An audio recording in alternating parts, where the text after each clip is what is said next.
Dan Fouts came back, however, last week, and they thoroughly whomped up on Denver 31-7. Dan Fouts with a big day, 299 yards passing. It was indicated that he had a torn rotator cuff earlier, and it was thought he was lost for the season, maybe for good. That's a very disabling injury. However, such was not the case, and he is back. And here's Jim Plunkett. He was replaced, as you might recall, a few weeks ago by Mark Wilson. Wilson, the starting quarterback against Dallas when the Raiders almost beat themselves, but they didn't. They came back to beat Dallas. And then it was Wilson who went down only 2 weeks after that with a shoulder injury, and Plunkett is back, and he has been spectacular over the past 3 weeks. The Raiders have won the toss, and the San Diego Chargers set to kick off. The Chargers mathematically are not eliminated from the AFC Western Division. Although at 5-8, well, they are just about that way. They are trying to break even on the season. They would have to win their remaining games to do that.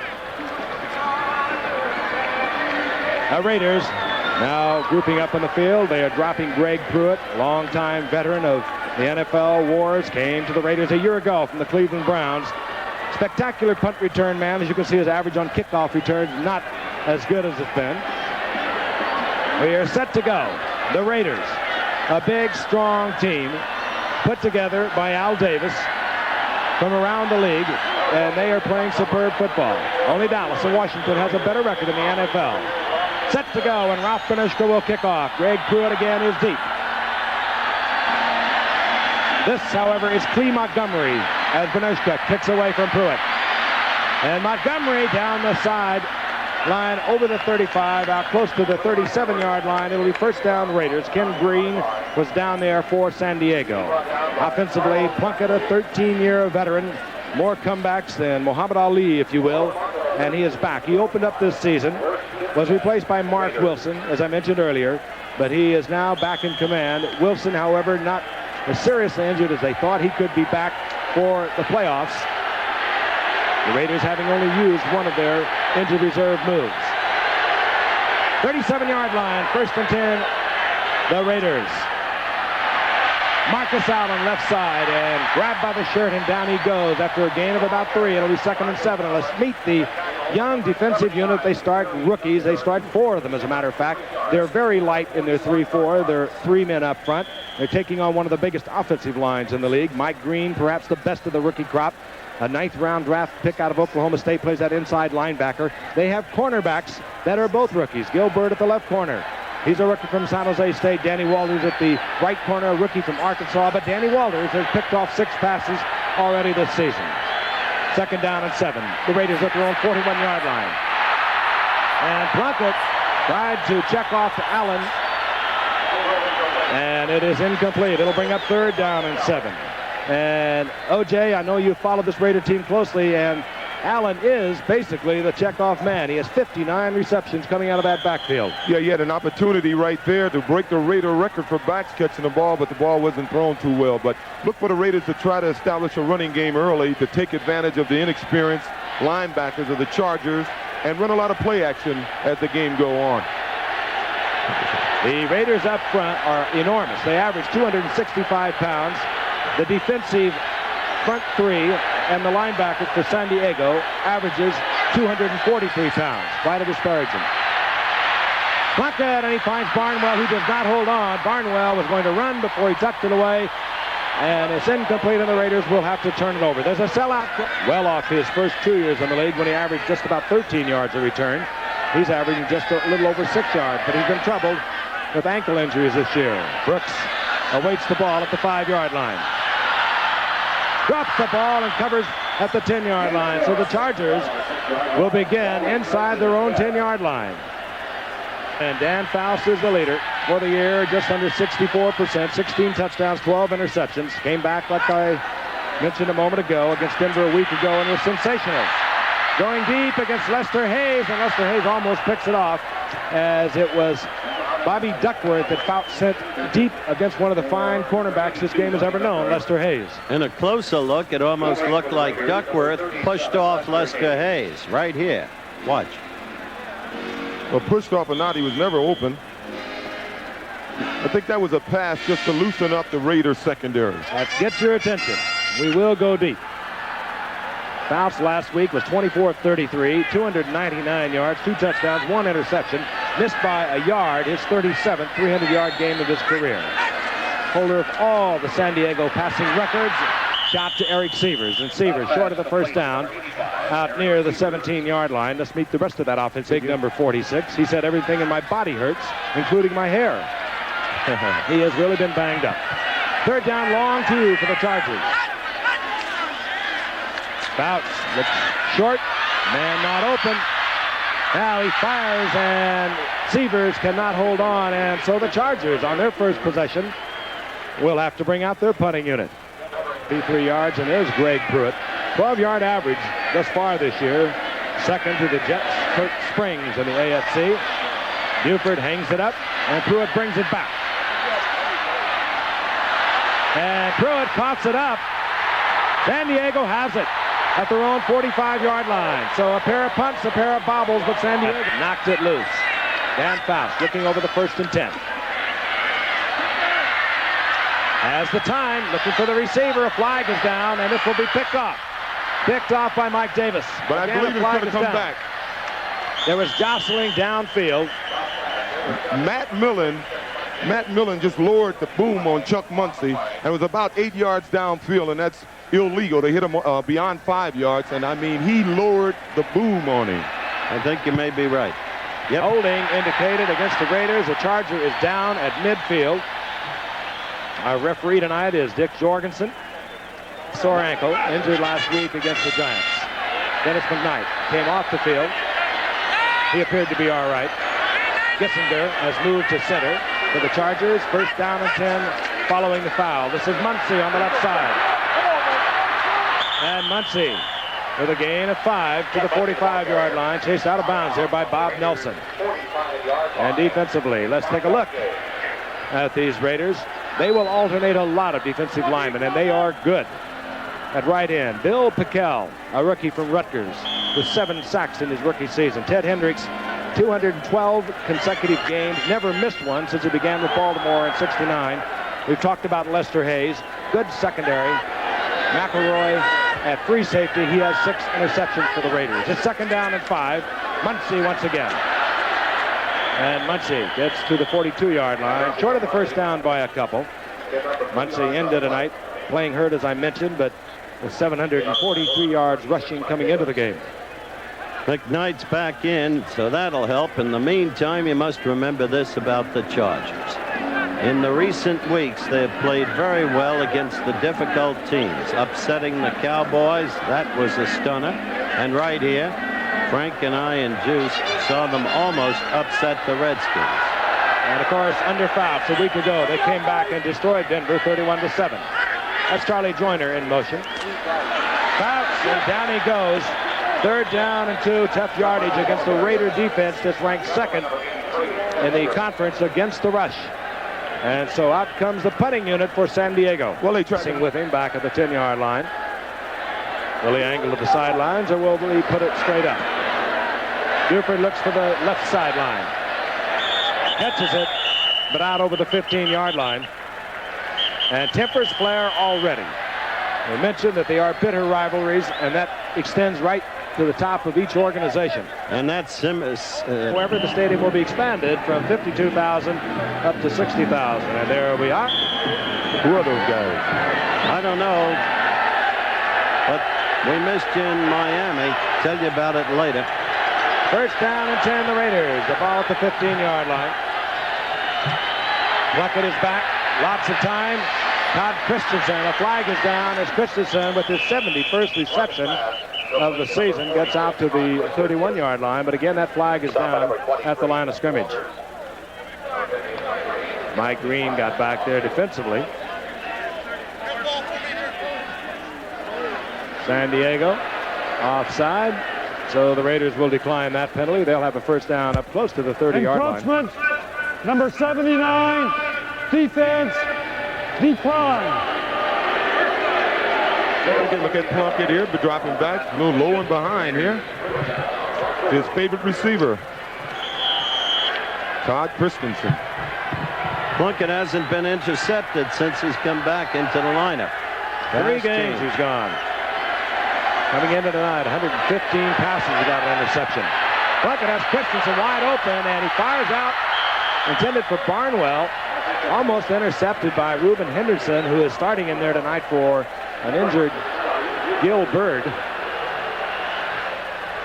He's an ISO on him. He's trying to, these guys have been, Bird has been, well, he's running a zone really, so he really didn't beat Bird. Matter of fact, he played it real well. He stayed in front of the receiver. Didn't he step out of bounds there? Pass was incomplete. We had an eligible receiver going out of bounds, making him ineligible. He came back, was the first to touch the ball on the offense. It's only a loss of down. It's second down. Got to get you a striped shirt, Howard. Yeah, that's a good call. Didn't see the flag, but Barnwell apparently stepped out of bounds, came back. That's a no-no. We've seen a few flags early in the game. Normally, when you have a short week like this, they've only had really 2 days to prepare for the game. The guys will be a little rusty in the beginning of the game, but expect it to get hot here before it's over. It'll be second down and 10. Loss of the down accompanies that. San Diego showing blitz. They've been doing a lot of it in recent weeks. And they bring them all. Plunkett. This will be picked off. Danny Walters, the rookie from Arkansas, 7th interception of the season, and he's bringing it back. Danny Walters all the way back to the 48-yard line. Plunkett read it well, tried to get it to Branch. Man for man on Walters. Overthrew it. Walters picks it off. Danny Walters back. They almost had a sack, and that turned into an interception by Danny Walters. On first down and 10. Muncie, a screen out of the flat. Man in front of it, Big Ed White. And Muncie with the first down to the 37-yard line. Actually, it was Dennis McKnight pulling out in front, the center, who was shaken up earlier. He got the lead block. Muncie gets the first down at the 37-yard line. It's a cliche that emotion is a great part of this game, and it's valid, and that's why it's a cliche. Chargers are fired up with emotion tonight. Plus, they got a lot of good football players out there on that offense. That's a talented group of players there. First down and 10. Dan Fouts, holder of so many NFL and Charger records. Tried to get it to Chandler, and it's almost picked off. Taking a shot at it. Mike Haynes, recently acquired, activated a couple of weeks ago, and one of the great ones at New England for so many years. And for my money, he's the best areas in the game. He's missed most of this season. He's now playing with a great football team. And watch this play by him. This is why they gave up a number 1 and a number 2 next year for him. Think about those corners. That, of course, a celebrated trade.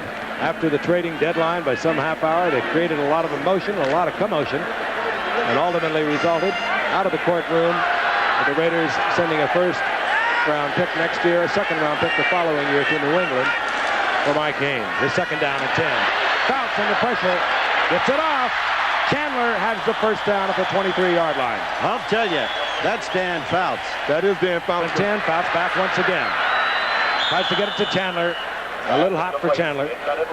It'll be second down and 10. Well, I suggested to Dan in a talk earlier today that Charger defense has been improving. And man, I think we've discovered one of the best new young defensive backs in Danny Walters.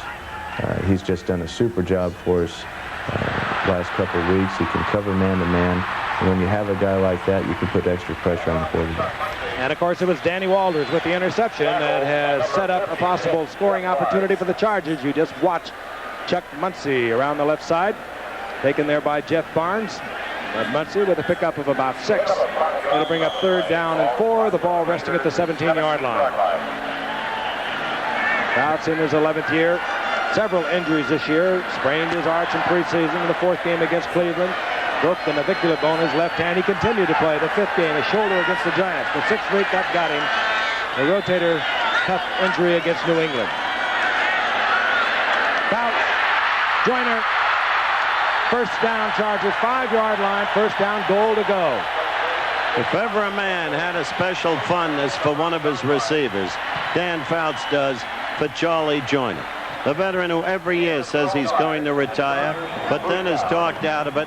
One of the great precision route runners in football. Just a remarkable athlete. And the durability is really something. We've been watching him how many years already. Came up 15 years ago with Houston. A few years at Cincinnati. Came to the Chargers, where he really found a home with Dan Fouts. Second round draft choice in '68. There we go. First down, goal to go. Fouts dumps it to Muncie. That'll be 6 easy. So Danny Walters with the interception and the return close to midfield, giving the Chargers good field position. Fouts, Joyner, Muncie, and Chandler.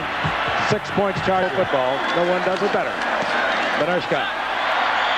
The Chargers. The 7 minutes now gone from the first quarter, taken the lead 7-0. Been a great performance. His entire body is beat up from the previous 12 games played. Ganushka, a wobbly kick that's taken by Greg Pruitt at the 7-yard line. Big opening. And Pruitt out over the 40-yard line. Flags down once again as there was late hitting behind Pruitt. This penalty will be called against number 87 of the Raiders. And he was the man, that's Don Hasselbeck, who hit his man from behind. There it is. It was an unnecessary, well, most penalties are unnecessary, but normally you're trying to help the runner. That, he made a block behind the runner, and that's, you hate to see it. It makes a big difference in their potential field position. The Raiders have been victimizing themselves. Let's listen. Holding on the run back, number 87, receiving team, first down. I tell you, we're going to have to get to Coach Howard here, striped shirt. I had thought he clipped the way I saw it, but holding. On Hasselbeck, we could call the Raiders now New England West. And Haynes at Shelby Jordan the tackle. Don Hasselbeck on first down and 10. Marcus Allen bobbled that ball, put it away, and has to be concerned, O.J. And I know Marcus is a friend of yours. He's fumbled the ball 13 times this season. As we go back and take a look at the play that resulted in the penalty on the kickoff. There it is. It's a late hit, as Howard indicated, but it's also from behind. That's what I thought it was. We'll get to the Marcus Allen situation in a moment. One of the great players ever to play the game. A Heisman Award winner a couple of years ago. Great rookie season a year ago. On second down and 10. Plunkett wide open is Cliff Branch, and look out. He doesn't break away, but he still has a lot of speed, and once clicked off 100 yards in 9 completed. Short weeks for both teams. Very tough to play on a Thursday after a Sunday. On first down, Plunkett back. Looking deep for Barnwell, the speed burner. And just off his fingertips, it was Barnwell. And obviously, the Raiders are thinking they're going to work on Reuben Henderson, who has been a nickel back, and in the lineup tonight. And that time, man-for-man coverage against Malcolm Barnwell. Gilbert injured, unable to go tonight. So it is Reuben Henderson, and already we had seen the Raiders try to go there 3 times. Oh, we've got a moment, O.J. Let's talk about Marcus Allen and his problem. I know you talked with him this past week. Yeah, we talked about his fumbling problem. Well, we'll talk about why he's fumbling earlier, but he has 13. He brings that elbow out a little too much, and they got other guys in the league that people think fumble a lot. Wendell Tyler Muncie, they've only fumbled 11, the most they've ever fumbled in a season. Plunkett under pressure. Tries to get the ball off. That was, I think, a completed pass. It was. Gets it to Frank Hawkins. And might have been better off had it been dropped, because there will be a loss all the way back close to the 38-yard line. Chargers at the 5th defensive back end drop into a 4-man front, dealing on the line of scrimmage, but the Raiders pick it up. And Barnwell doesn't hold on. A high pass defended by Danny Walters. It could have been a great catch. It wasn't. It'll bring up 4th down, and the Raiders bring on Ray Guy to punt. Walters won most of the season with a bad ankle. We have 5:41 remaining in the first quarter. The Chargers on top 7-0. Ray Guy, beautiful punt. However, does not turn over, and Brooks steps up over the 25 and makes the fair catch at the 27-yard line.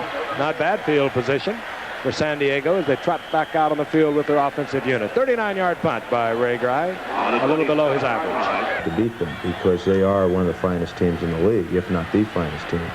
So that increases your intensity, and then you have a little bit of extracurricular activities that happen. Fouts now 6 of 10 on the night. He has a touchdown. He just hit Kellen Winslow out over the 40-yard line. The big tight end gets the first down at the 42-yard line. There he is, picking up Winslow on the crossing pattern. Mike Davis trying to stay with him. He gave him a lot of room, but keep in mind, Winslow, as big as he is, 250 pounds, he still earns the respect as a deep receiver.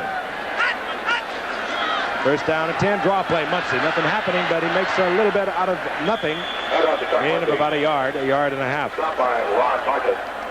It's simply amazing, Frank. Came back, not 5 weeks, came back last week against Denver. 299 yards, 24-33. A remarkable quarterback. Second down and 8. And 30-second clock does not, that indicated there were 6 seconds remaining. False start, right guard, offense. So it was Ed White pulling out in 11 days. Well, if that defense keep playing the way they have thus far, they'll be able to do it. Call it second down and 13. The ball back inside San Diego's 40-yard line. Muncie. And Muncie staggers through the line that closed in on him into the arms of Mike Davis. Pick up of the yard. And on the tackle, number 36, Rod Martin was having an absolutely great year for the Raiders. He was the man who closed it off early on Muncie. He has probably supplanted the great Hendricks as the outstanding linebacker of the Raiders. But certain areas, Hendricks remains the man ability to respond to crisis. A remarkable player for 15 years. Third down and 12. No setbacks at all. Raiders come with the blitz. Nobody to pick it up. They did not, however, get the blitz man in. It was Howie Long getting his 10th sack of the season. He is the Raiders' best in that department. And Fouts dropped all the way back inside his own 30, and that means punting time. One of the 2 last men from Villanova, along with Vince Thompson of the Lions. Tremendous football player. At that time, the Raiders stopped Dan. Well, he's a big, strong player. Reggie McKenzie tells me he was surprised at how quick he was when he played against him. I mentioned earlier, Juice, Howie Long's the one guy who could have been a successful professional fighter. Greg Pruitt, low kick by Buford, but a get by Pruitt. Takes a Charger bounce. Pruitt from the 13-yard line. And down there quickly for the Chargers, covering was Don Brown. So actually Buford got away with something then, and a flag is down up at the line of scrimmage. Could have an illegal man downfield, although that flag is in the middle of the field. So it could have involved some other activity. And it does. Jury of misfits. We've got a halftime piece on that. Rick Burns was the guilty Raider. First down and 10. The ball at the 6-yard line. Marcus Allen. And he is hit hard at the 9-yard line. Helmet on helmet with Marcus Allen. Tim Fox is coming up, and he is slow getting up. Tim Fox is playing out there when a lot of other players would not be playing. Broken ankle earlier in the season. Never thought he'd come back this year. Gutsy guy. Sometimes it seems he's almost foolhardy. That's the problems of the Raiders tonight. Gain of 3, second down and 7. The ball just short of the 10-yard line for the Raiders. Marcus Allen. And Allen turns the corner out of bounds, short of the first down by about a foot. Well, the Raiders are a team that normally they don't take the time to establish anything. They're a big play team. They try a lot of things, and they rely on the big play. Well, tonight, I think they should try to take advantage of this defensive unit that is somewhat inexperienced. They have down linemen that have never played the 30. They've been slow in adjusting to it. They should be running the ball a little more at them, and then later on take advantage of the play action pass. I agreed with you at the top of the telecast when you said they're going to run the ball on them, but they haven't been doing it. Maybe now they'll start to. 3 tight ends are in. Hasselbeck, Jensen, Christensen, Allen. And he's dropped for a loss.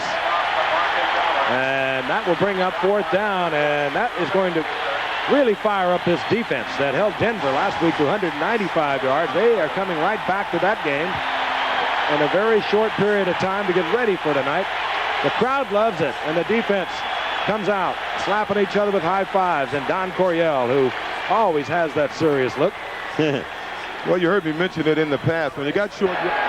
Ray Guy will punt. James Brooks is up close to midfield at his own 43-yard line. So the Chargers leading 7-0, 1:47 remaining in the first quarter.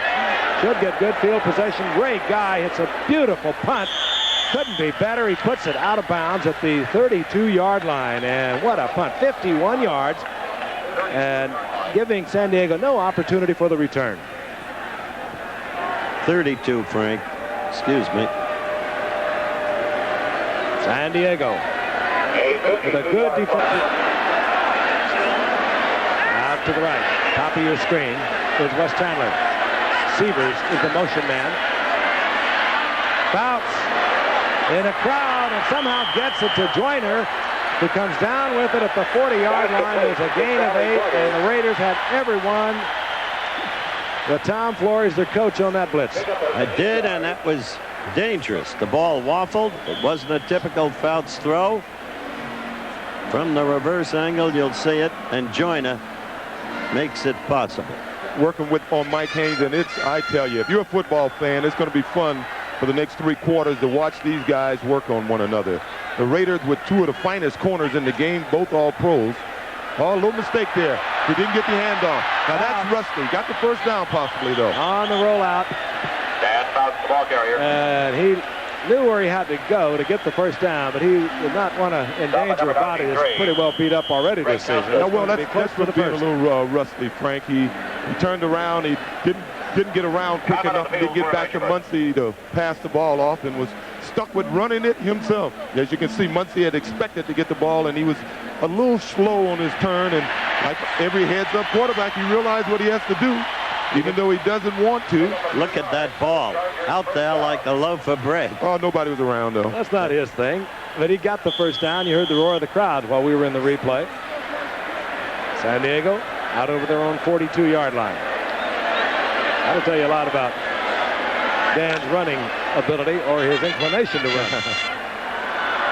With the receivers he has, he doesn't have to run. 30 seconds remaining in the first quarter. Severs in motion. Again the blitz. Rod Martin gets to Dan Fouts. Stop for a loss. Stop by number Muncie did not 53, step Rod up, and it was Rod Martin. That was his 6th sack of the season. He's He's also 3 interceptions. The leading tackler for the Raiders. Like I A little said, bit, because those linebackers will wear you out. the loss back to the 37-yard line, and time will expire before we can get this play off. Quarter, ladies and gentlemen. It'll be 2nd down and 16 when we friends are concerned. As we begin the second quarter, Fouts and the Chargers looking at a 2nd down and 16 following the Rod Martin sack. The ball at the Chargers 37-yard line. Muncie the single setback. He'll try the right side. Cuts back. And he'll work for about 3 yards to bring up 3rd down and 14. Raiders 10-3. They lost twice to Seattle. They lost to the Washington Redskins. They have defeated Dallas. Both of these teams have defeated Dallas during the course of the season. And of course, a win tonight by the Raiders, and they are the AFC Western Division champions. But they're thinking of the playoff and home field advantage. And of course, Pittsburgh, Miami, very much alive in that. But the Raiders can be their own masters. 3rd down, 14. Fouts with a snap shot to Charlie Joyner. Bobbles the ball, and the Raiders have it. Well, that was definitely Mike a Davis forward to Rod matter. Martin. Flags are down at midfield. 3 flags down. The players intercepted the ball. They forgot which way they were going, and Mike Davis laterals the ball forward to Rod Martin, and Martin knew what to do with it. I mean, Unlike Roy Riegels. yeah. Hey, that was a great shot, no matter what happened by Fouts. Looking left, he just snapped it with his wrist to Joyner. Joyner had James Davis working on him, and he beat him coming across the middle. He was looking for help from Martin. There's the indication, illegal forward pass. That's what it was. You'll Look at see this. Joyner coming across with 45, Mike Davis on him. The what a pass. Right on the money. Great catch. And what a receiver. Illegal forward pass by the player that intercepted the ball on the receiving team. It's first down. Saw Mike Davis. They might have looked like they might have even forgot which way we're working. I think he did. There's no other way he could have shoveled that pass ahead of him. But those defensive players. Raiders keep the ball. They have it at their own 45-yard line. Big break for the Raiders because that would have been a big first down for the Chargers, who had assumed new momentum when they held the Raiders, who had only a half yard to go in a prior third down situation and didn't get it. Frank. First and 10 at the 45-yard line. Inside to Marcus Allen. He's tripped up. Good defensive play. Mike Green, we told you about him. He's a 9th-round rookie out of Oklahoma State. Not big, 225. Coached, by the way, a little bit of trivia, by Joe Washington's father down at Port Arthur, Texas in high school. He has been an amazing player, Frank. Billy Ray Smith got the big play before the season started, and Billy Ray is certainly going to be a great football player. But Mike Green has been consistent, more consistent even than Billy Ray. He leads the defense in our tackle. 4-man down line for San Diego on 2nd down and 10. They like to blitz, and they look like they're going to. Yes, they do. They shot Woody low, and Plunkett had to deliver the ball to avoid the sack. Woody Lowe, much like Rod Martin, does so many things for the Chargers as Rod Martin does for the Raiders. First quarter stats coming up, and you can see San Diego dominating in total yards and first downs. And so far, the Raiders doing nothing in rushing yardage, 2 turnovers, 1 Danny Waller's intercept, setting up the San Diego score. 3rd down and 10. Again, the Chargers showing blitz. Plunkett reads it. They drop out of the blitz. Plunkett hangs it up, looking for Christensen. A flag is down, incomplete. Flag is down. And it could be holding. That's where the flag is, in the holding area. Could have been against face Branch. mask. Could have been against Cliff Branch and not the intended receiver. At least Branch was in the area and he was on the ground, and I'm doubtful he tripped. There's Dick Jorgensen knocking it over. And here it is. Interference, number 23, defense, 5-yard face mask foul, number 65, offense, penalties offset, 3rd down. Danny Walters, interference. There was a face mask, offsetting calls. It'll be 3rd down and 10. Chargers on top, 7-0. Muncie running it in. Following a Danny Walters interception of a Jim Plunkett pass.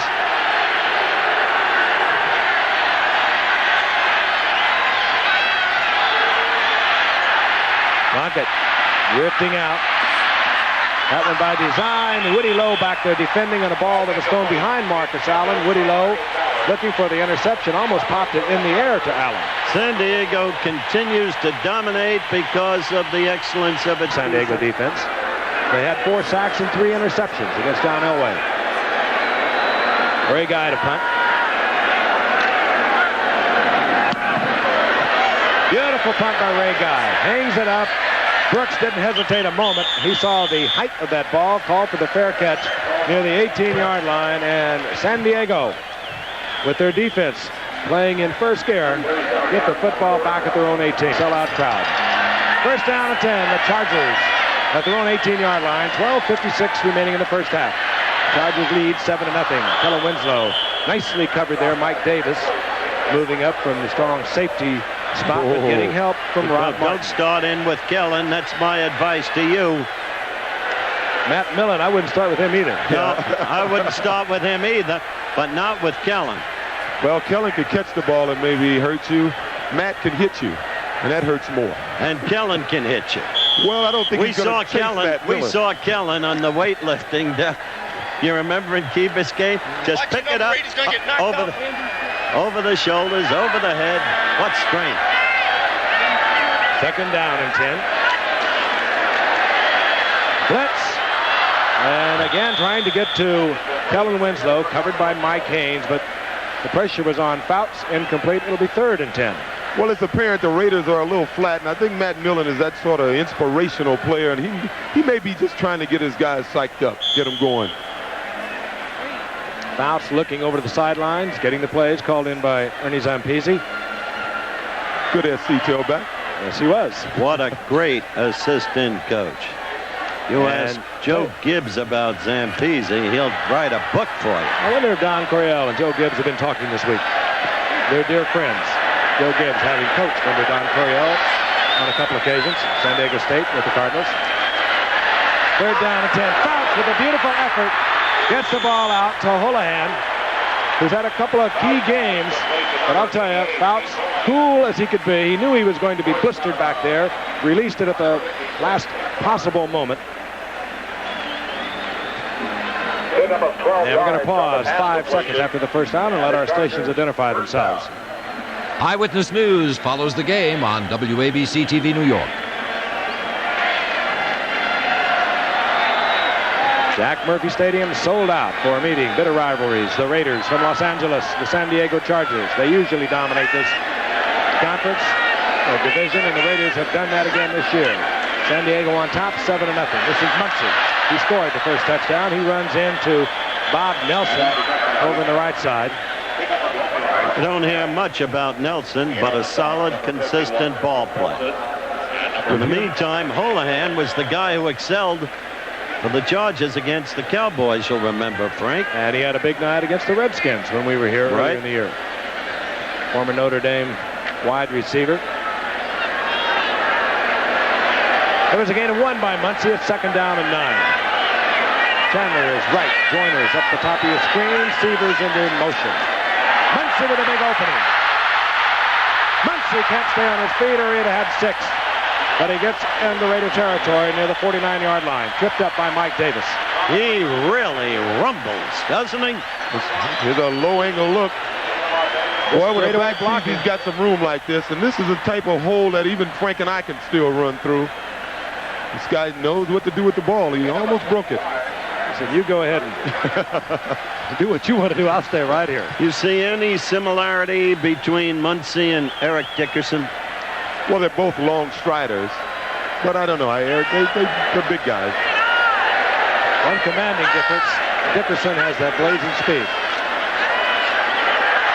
Chandler, he has speed. Chandler inside the 25-yard line. Mixing up the run with the pass.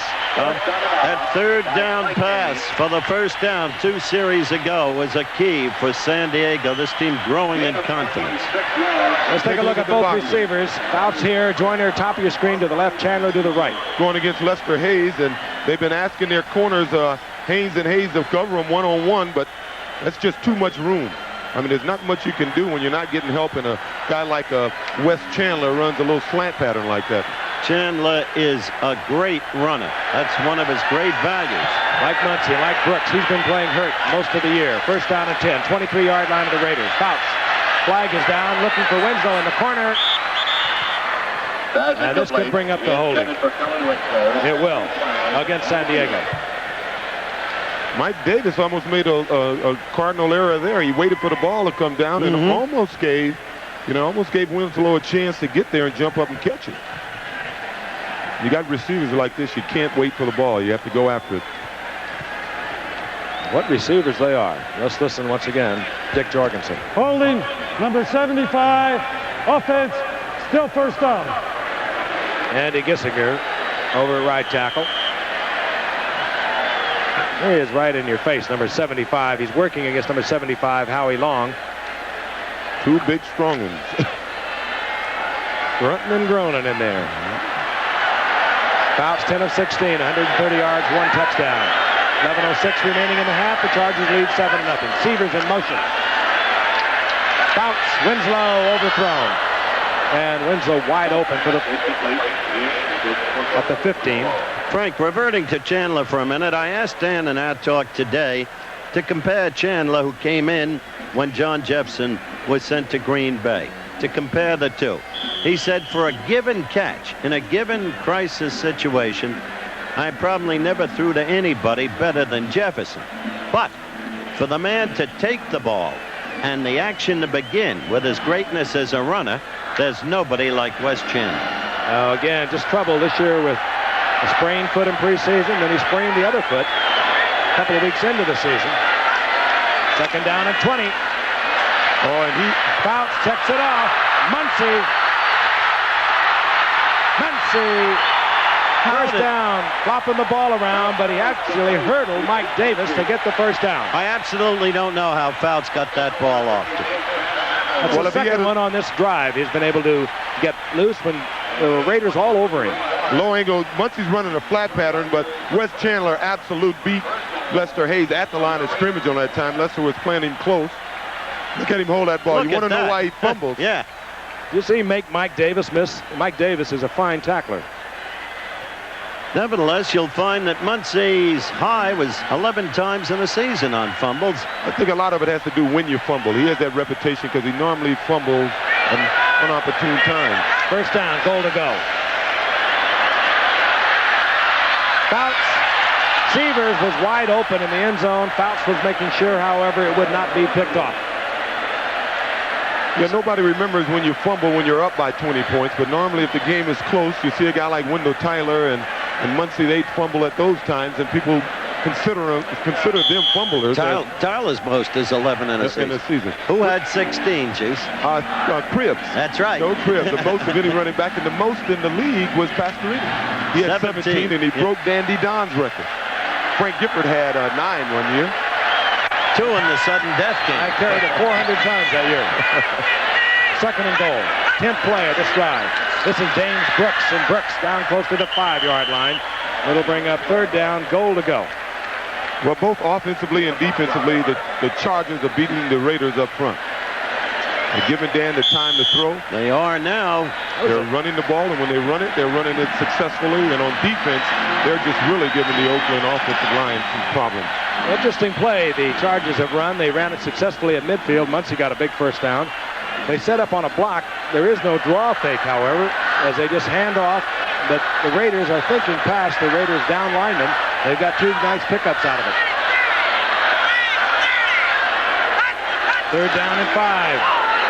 Winslow in the corner. He was battling there with Otis McKinney. Incomplete, and we'll see Ralph Benershka. Benershka coming out as we look at the replay. Just put the big man on the small man, and Winslow has the ball when he goes up. Otis did a good job. He waited for him to catch it and went up a little late and just slapped it away. He just stripped it out of there. Benershka on the season, not having a great year. Top percentage kicker in the history of the NFL is on now. He's 12 of 21 in the year. Was missed from 34 yards a couple of times. This is, however, a 24-yard attempt. Ed Luther will put it down. Andy Gissinger will provide the snap. So the Chargers, to the roar of the crowd, move out on top 10-0 over the Raiders. And this man is off on another big night. They were winners of the AFC West in 79, 80, and 81. Greg Pruitt has dropped. For the Raiders, Benershka keeps it away from Pruitt, gets it to Clee Montgomery at the 10-yard line. Montgomery effective once again, out close to the 34-yard line. It'll be first down Raiders. They trail 10-0. A return of 26 yards by Clee Montgomery, as we had indicated on the screen. First down and 10 Raiders. Plunkett, Christensen, and Christensen, the former running back, breaks a couple of tackles, and he's in Charger territory at the 47. That's his 71st reception. Came up as a running back with the Dallas Cowboys, a second-round draft pick back in 78. Injured reserve there, went to the Giants in 79. Raiders picked him up. They looked at him a couple of years there. Why not make a tight end out of him? And they've made a beauty. He's featured in our halftime piece. 48-yard line. Allen, Marcus Allen to the 45-yard line. Good defensive effort once again. Billy Ray Smith. And Mike Green really came in there and made a good play on that. I'm sure some of the older Chargers are telling these rookies, don't get too comfortable. This is pretty typical of the Raiders. They'll get behind and they'll be back. One of the interesting thing the Raiders do, though, is juxtapose, especially between tight end and running back. For instance, Hewitt Dixon was a tight end whom they made a great running back. Christensen the reverse. About Billy Cannon. Second down and 8. Marcus Allen breaks one tackle and taken down from behind by Carlos Bradley. Off to Marcus Allen. Pete Ferguson got in there. Looked like he was going to drop Allen for a loss. Allen gave it a little hip.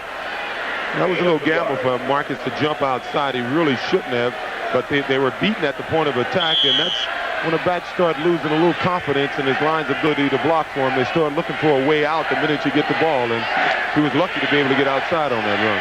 The Charger defense, it was an embarrassment at the outset of the season, pulled together by defensive coordinator Tom Bass, who's turned in some great defensive effort, particularly in Tampa Bay in the early days. And there's another mix-up in the backfield, Plunkett and Allen. And the loss is all the way back inside Raider territory near the 49-yard line. And it'll bring up 4th down. A great year for James Brooks, trouble as he has been, with a very sore ankle. Guy looking to the left sideline, and he may have caught it. Oh. What a kick. Guy. It puts it out at the 6-yard line. That's where they mark it. Ray Guy with a beautiful effort. He gets 44 yards, but he puts it out at the 6. John Coryell, who came in 1978, had never had a losing season. The only way they can avoid it is to win the remaining 3 games, and that includes this one tonight. On 1st down and 10, Chuck Muncie somehow pops out of the pile and gets out over the 10-yard line for a gain of 4. Almost 5. Really, just pounds out that yardage. Every time we see, he loves Monday nights. He calls it Muncie night. He comes to play on any day. 2nd down and 6. Chandler is right. Joyner left. Severs in motion. Muncie, right side. And he realized that he had it. It was Ted Hendricks stepping across the line of scrimmage, getting help inside from Matt Millen. Hendricks turning it back inside. Such a clever player. Chargers would get a lot out of their season. They play San Diego again after the Raiders again after this game. And could they win both of those, or should they? I think that'd be really high for next year, especially with the young defensive players they're developing. If they continue to play this way, they will have a lot to look forward to next year. But they've been There's a doing loss that a lot of a years. couple. It's 3rd down and 8.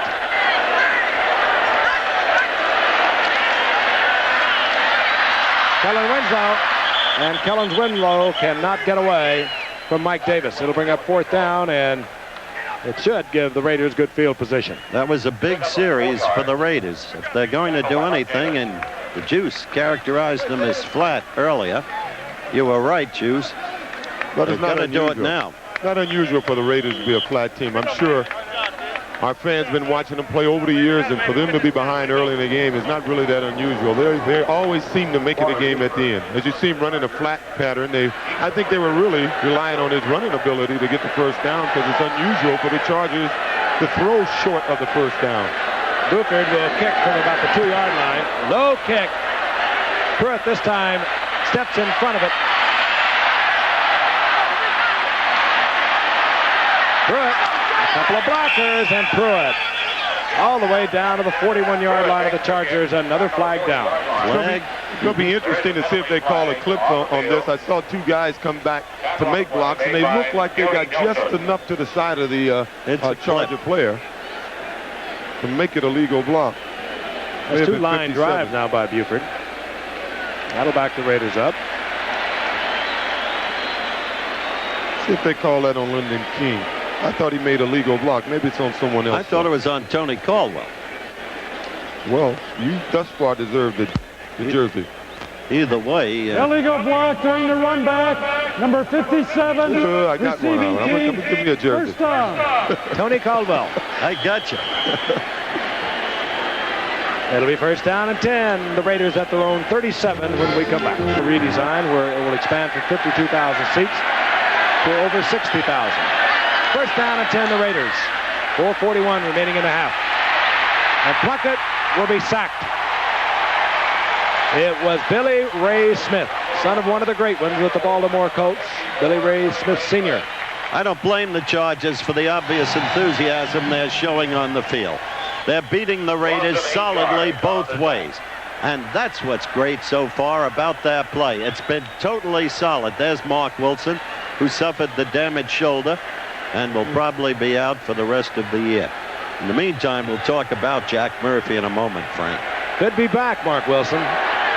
Put a pin in the shoulder, and he has been able to throw. They may be able to bring him back for the playoffs. 2nd down and 18. Plunkett fires a shot. It gets into Christensen, and he is out to the 39-yard line, where it will bring up 3rd down and 8. Jack Murphy was not just a rider. He was a quality rider, a distinguished rider with dimension and perspective.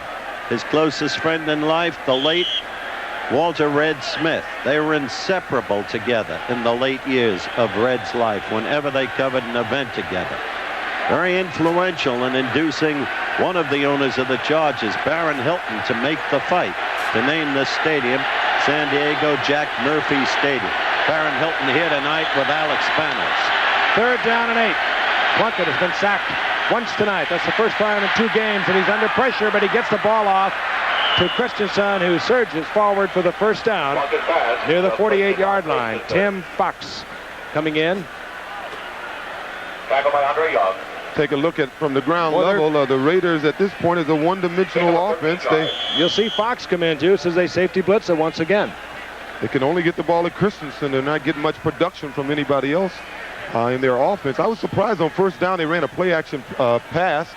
The Chargers fell for it, but they didn't have a back or a tight end running a short pattern. That's normally when you try to take advantage of those linebackers on a play-action pass. 2 minutes, 47 seconds remaining in the half. The Raiders down 10-0. Plunkett changing off. Wanted to keep Allen in for blocking. Fires a shot. Goes out to Barnwell. Barnwell short of the 1st down, but he picks up a little more than 7 yards.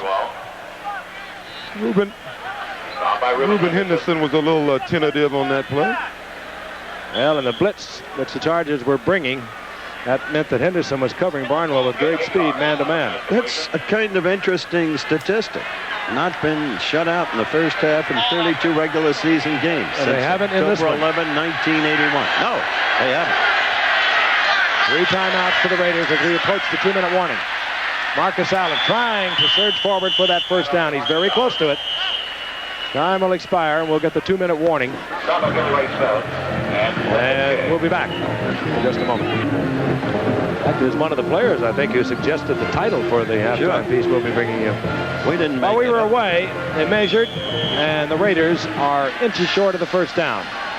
Just at the 42-yard line of the Chargers. The Raiders have 3 timeouts. The official time, 1:57 remaining in the half, and the Raiders trailing 10-0. Allen, he's got a good arm. He used to be a high school quarterback. Todd Christensen, touchdown Raiders. They have not been shut out in the first 1st half. touchdown pass of the season also.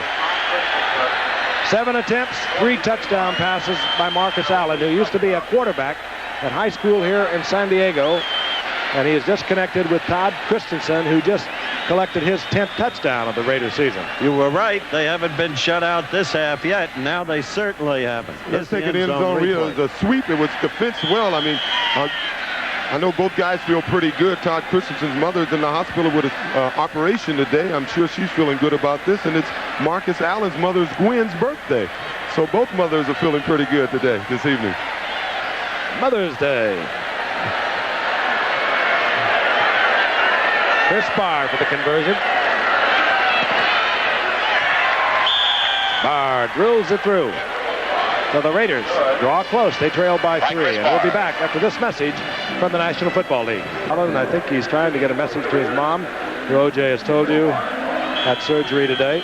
We wish her well, and obviously Todd Christensen does. Chris Barr kicks off. 1:50 remaining in the half. Ernest Jackson brings it out. A rookie from Texas A&M. And that's a lot of time for Dan Fouts, who is there at the moment with 3 timeouts remaining. Ball at the 19-yard line. West Chandler, wide receiver, top of your screen. Fouts, Muncie. Big Muncie. I don't believe it. Feet. And he'll lose yardage all the way back inside the 15-yard line. Busy night for Otis McKinney. Timeout call. You watch Dan. But it was a clean tackle. Second down, 14. Fouts chased out of the pocket. And the intended receiver was Joyner. It was McElroy who almost came up with the interception. He took a shot at it. Ben McElroy is having a good year for the Raiders. Dangerous football player. Gets to where the ball is. Got great instincts. Son of a preacher man, and he's physical. Things you can. By the way, they had a sign in Miami, Juice. That's what I was going to tell you earlier. Miami still has the oranges, but we still would like to have the juice, even now. I would have loved to be played for Shula one season. Raiders licking their chops. Third down, 14. And now the Chargers try to use up some time. And it's Brooks who moves back to the 17-yard line. But the Raiders, I think, want to call timeout once again. Yes, they do. And they 45-yard line. Raiders now down to one timeout. Gifford with a fine punt. Takes Pruitt all the way back to his 35. Fair catch called for at the 35 with 1 minute indicated on the scoreboard clock. 48-yard punt and a timely one by Buford. Chuck Muncie. Fought a groin pull all year. He has a sore knee, a bruised sternum. Bruised thigh now, Frank, but he'll be back. That's the word we get. He's a gamer. Oh, I tell you, if he could have played his whole career in a backfield like Miami's or Dallas, there may not be any records for Dickerson to. He wouldn't be closing in on any anyway. This kid is great. Look at that rain now. Should be a passing shower. We had tremendous storm come through here last night with a lot of rain all around the Southern California area. Big gully washer. Showers were predicted for tonight. Plunkett tries to get it in to his tight end, Todd Christensen, incomplete. Second down and 10, 54 seconds on the clock. Christensen covering for the Chargers. Jim Plunkett came up in 1971 with New England, Rookie of the Year. Traded to San Francisco in 75. Cut, actually, that San Francisco picked up by the Raiders. They kept him around for a couple years. He didn't do anything. And, of course, the Cinderella player following the 80s season as he led the Raiders to a Super Bowl victory over Philadelphia. Once again, he's on the comeback trail, having been replaced earlier this year by young Mark Wilson. Plunkett, Branch, beautiful shot, and Branch gets out of bounds, stopping the clock up at the 49-yard line with 47 seconds remaining. Fans just saw that rain pelting down now, Frank. It's only the fourth time in 24 years that it's rained here during a Charger game. Gives you some idea of San Diego one. It don't rain in California in the wintertime? I think we'll leave the singing to The Dan. Don, yes. Well, we got a moment. Want to congratulate my man to my right, Sports Beat, winning another Emmy. Second consecutive Emmy. That announced last night. Great American Bicycle Race won for ABC, as did American Sportsman, the annual winner. First down and 10. Raiders at their own 49-yard line. Plunkett, Branch, another first down at the 40-yard line, and it stops the clock once again with 42 seconds. Boy, they handle it beautifully, don't they? They sure do. Perfect rhythmic time. Thank you very much, Giff. Very proud of all the people on Sports Beat. Can't name them all because of time demands right now, but they're wonderful people, dedicated to journalism. Anybody can do that! 9 of 18, 92 yards for the Raiders. Jim Plunkett. 40-yard line. They need to get closer for Chris Barr, the field goal kicker. Full blitz by the Chargers. Picked up well. Plunkett reads it. Fires a shot intended down there for Cliff Branch. Branch covered very nicely down the sidelines by Reuben Henderson, who is filling in for an injured Gilbert. Flag is down. And it will be marked off against the Chargers. Late hit on Jim Plunkett, and that's a terrible mistake because now the Raiders are in field goal position. Yeah, I don't think it was really a late hit. I think the penalty is they hit him in the helmet. Personal foul, roughing the passer, number 51, defense. First down. Yeah, they're real sensitive about him hitting those quarterbacks in the helmet or in the face. And he hit him right across the head with his arm. Quarterbacks are sensitive about it also. Yeah, I wish they called that when they hit backs in their head. You know? They can do anything to a running on their back. head and they don't get any calls. 25-yard line. It'd be about a 42-yard field goal attempt should they have to go. 36 seconds remaining in the half. And Cliff Branch, diving effort at the 17, incomplete. That would have set up a chip shot. I don't know if they'll get the field goal or not. The point is that the juice was right. He studied this Raider team all year long, living as he does in L.A., and this is their precise pattern. Fall behind and then make the charge. Only once did it fail, when they led Washington by 15 in the fourth quarter, and it was the Redskins who made Well, that's the problem. They shouldn't have been leading. This bar is a hot kicker. He's 6 of his last 7, 13 of his last 15. And now the Raiders use their final timeout. That one is hard to explain. Picture of a man with a migraine. What has transpired, the 30-second clock had to be reset at 12 seconds. So it was an official's timeout. Now 32 seconds remain officially in the first half, and the Raiders have one timeout.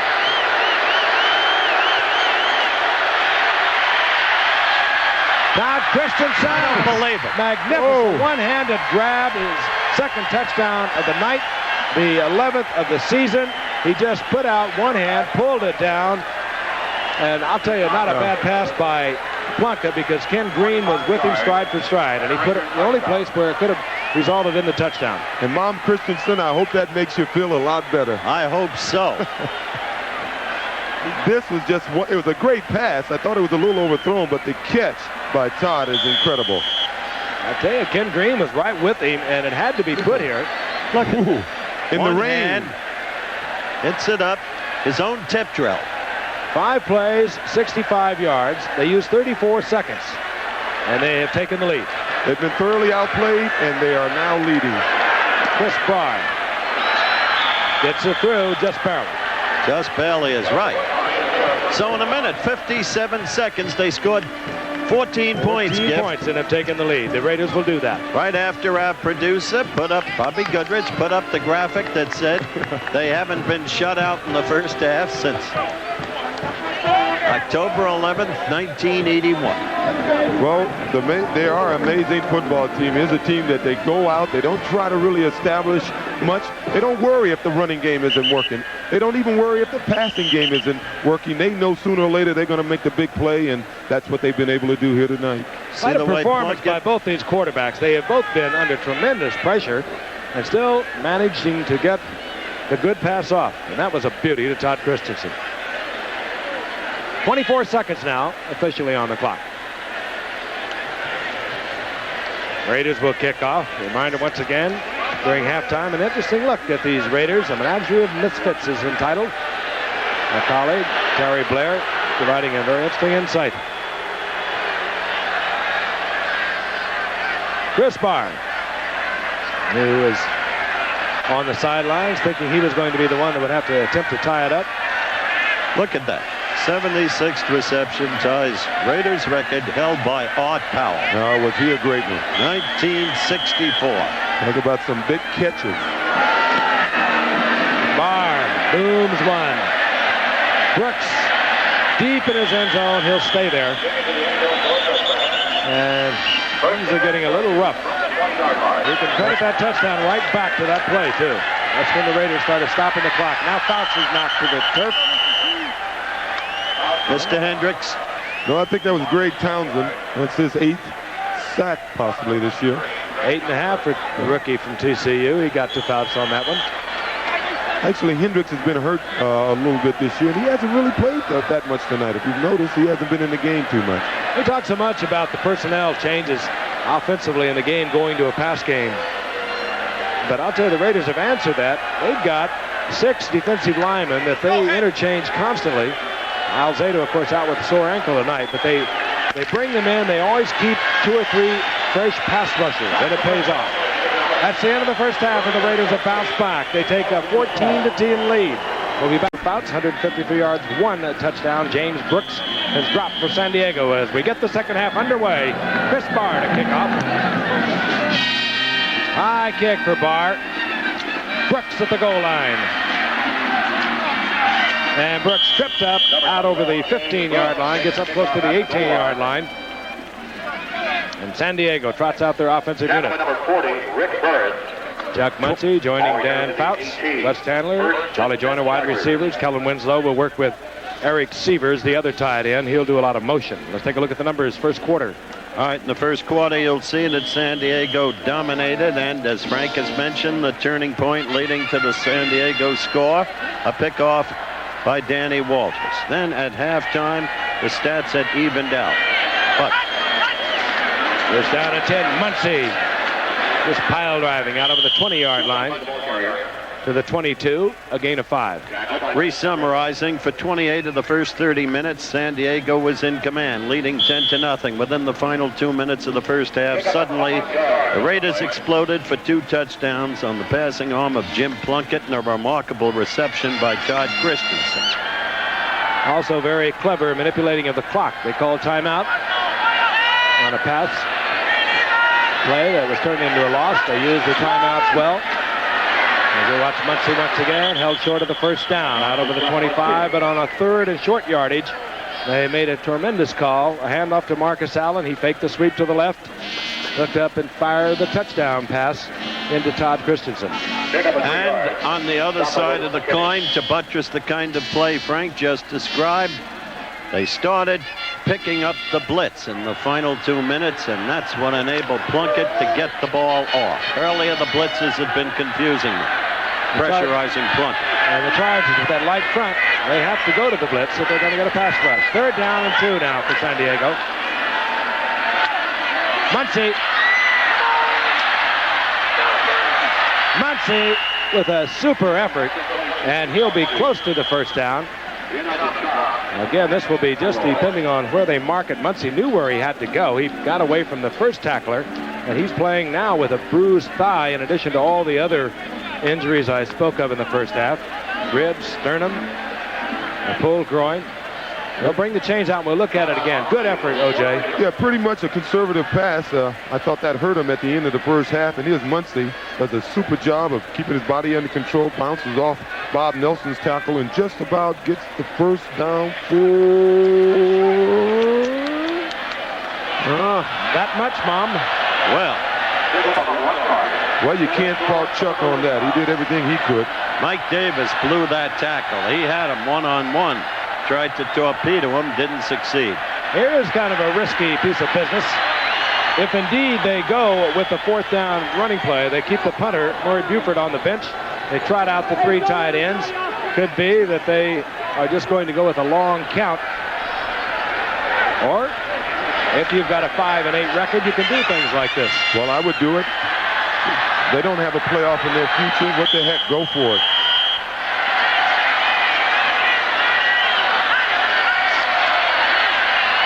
Right over the top is Brooks, and the flag is down. Pretty innovative move by Winslow. He started running across the backfield and did a period and kept going again. The Raiders are indicating that Chargers were holding. Now, the referee again tonight, Dick Jorgensen. The Raiders are right. They were holding, and I think I get back to the game once you start putting ice around that knee area. Low kick again by Buford. Ball is loose, but it goes out of bounds. The possession was by the Raiders, so they'll have a 1st and 10. They'll be in Charger territory at the 44-yard line. We're going to pause 5 seconds and allow our friends and stations along the line identify themselves. Eyewitness News follows the game on WABC TV New York. 1st and 10, Los Angeles. San Diego open a 10-0 lead, and the Raiders playing listlessly for the most part of the first half. bounced right back. A couple of touchdown passes. One Plunkett to Christensen, one Marcus Allen to Christensen. They have the lead, 14-10, early moments of the second half. Marcus Allen breaking back against the grain. He's up close to a Raider first down as he's upended by Billy Ray Smith. Now, Juice, that's what we expected early on in the game. Well, I think the Raiders have made an adjustment. They realize that the defense that the Chargers are going to try to use against them is going to be a blitzing defense. They came out, they went to split backs instead of the I formation, and it was pretty successful for them. Those linebackers can't see that guy, and they can't react and get to the point of attack so quick. Tim Fox slow, getting up once again. This time he'll come off. Tim Fox, so many great years up in New England. What a player he was at Ohio State. Woody Hayes told me he was as scrappy a player as he had ever had. He was an all-time starter for New England. Tom Bass really wanted him, the defensive coordinator of the Chargers, and he gave up a second-round pick and a third-round pick just to get him. Second down and less than a yard for the Raiders' first down. The ball at the 37-yard line of San Diego. Plunkett with a lot of time. Tries to get to Barnwell. He was double covered. Lyndon King had dropped out there to help Reuben Henderson. Incomplete. It'll be third and less than a yard. Well, here's where the Chargers miss a guy like Fred Dean or a guy like a Matt Millen. You saw they were playing, L.A. was playing listlessly. Matt Millen started acting a little crazy out there, and he got the defense fired up. Well, right now, if you look at the Chargers, they're walking around. There's no guy, nobody's clapping their hands. Nobody's trying to get them psyched up again. They started the game playing well. Unfortunately, they got behind at halftime, and hey, they look like a sad unit out there right now.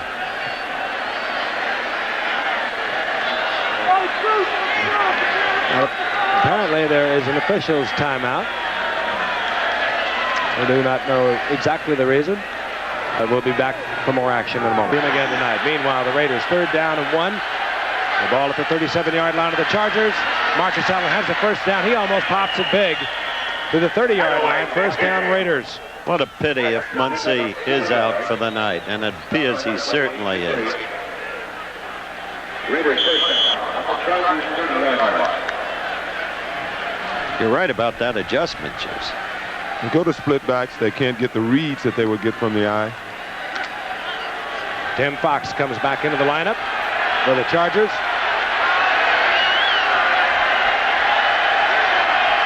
Frank Hawkins in there now as a setback. And Plunkett goes down. That will not be a sack. But he will pick up two. It'll be second down and 8. Keith Ferguson defensively there for the Chargers. And as we look at the Chargers, we've talked about it. I mentioned it earlier. They're giving away over 20 pounds to the offensive 5 of the Raiders. The average of the linebackers in the front 3 for the Chargers, they're light. Ferguson, 241. Ackerman in the middle, 254. Johnson, 255. While the Raiders' offensive line averages out at 265. Second and 8, the blitz is on. Lyndon King doesn't get there. Christensen comes down with it. He'll have a first down inside the 20-yard line. What a new Raider record is having. With that catch, he has a new Raider record. That's 77, 76, 77 receptions, and 77. He's all-time high for a Raider in one season. You don't want to pick on anybody, but Dallas knew he had a lot of talent. Second-round draft choice. Then he's with the Giants, and why would the Giants let him go? Well, both of them were looking at Christensen as a running back.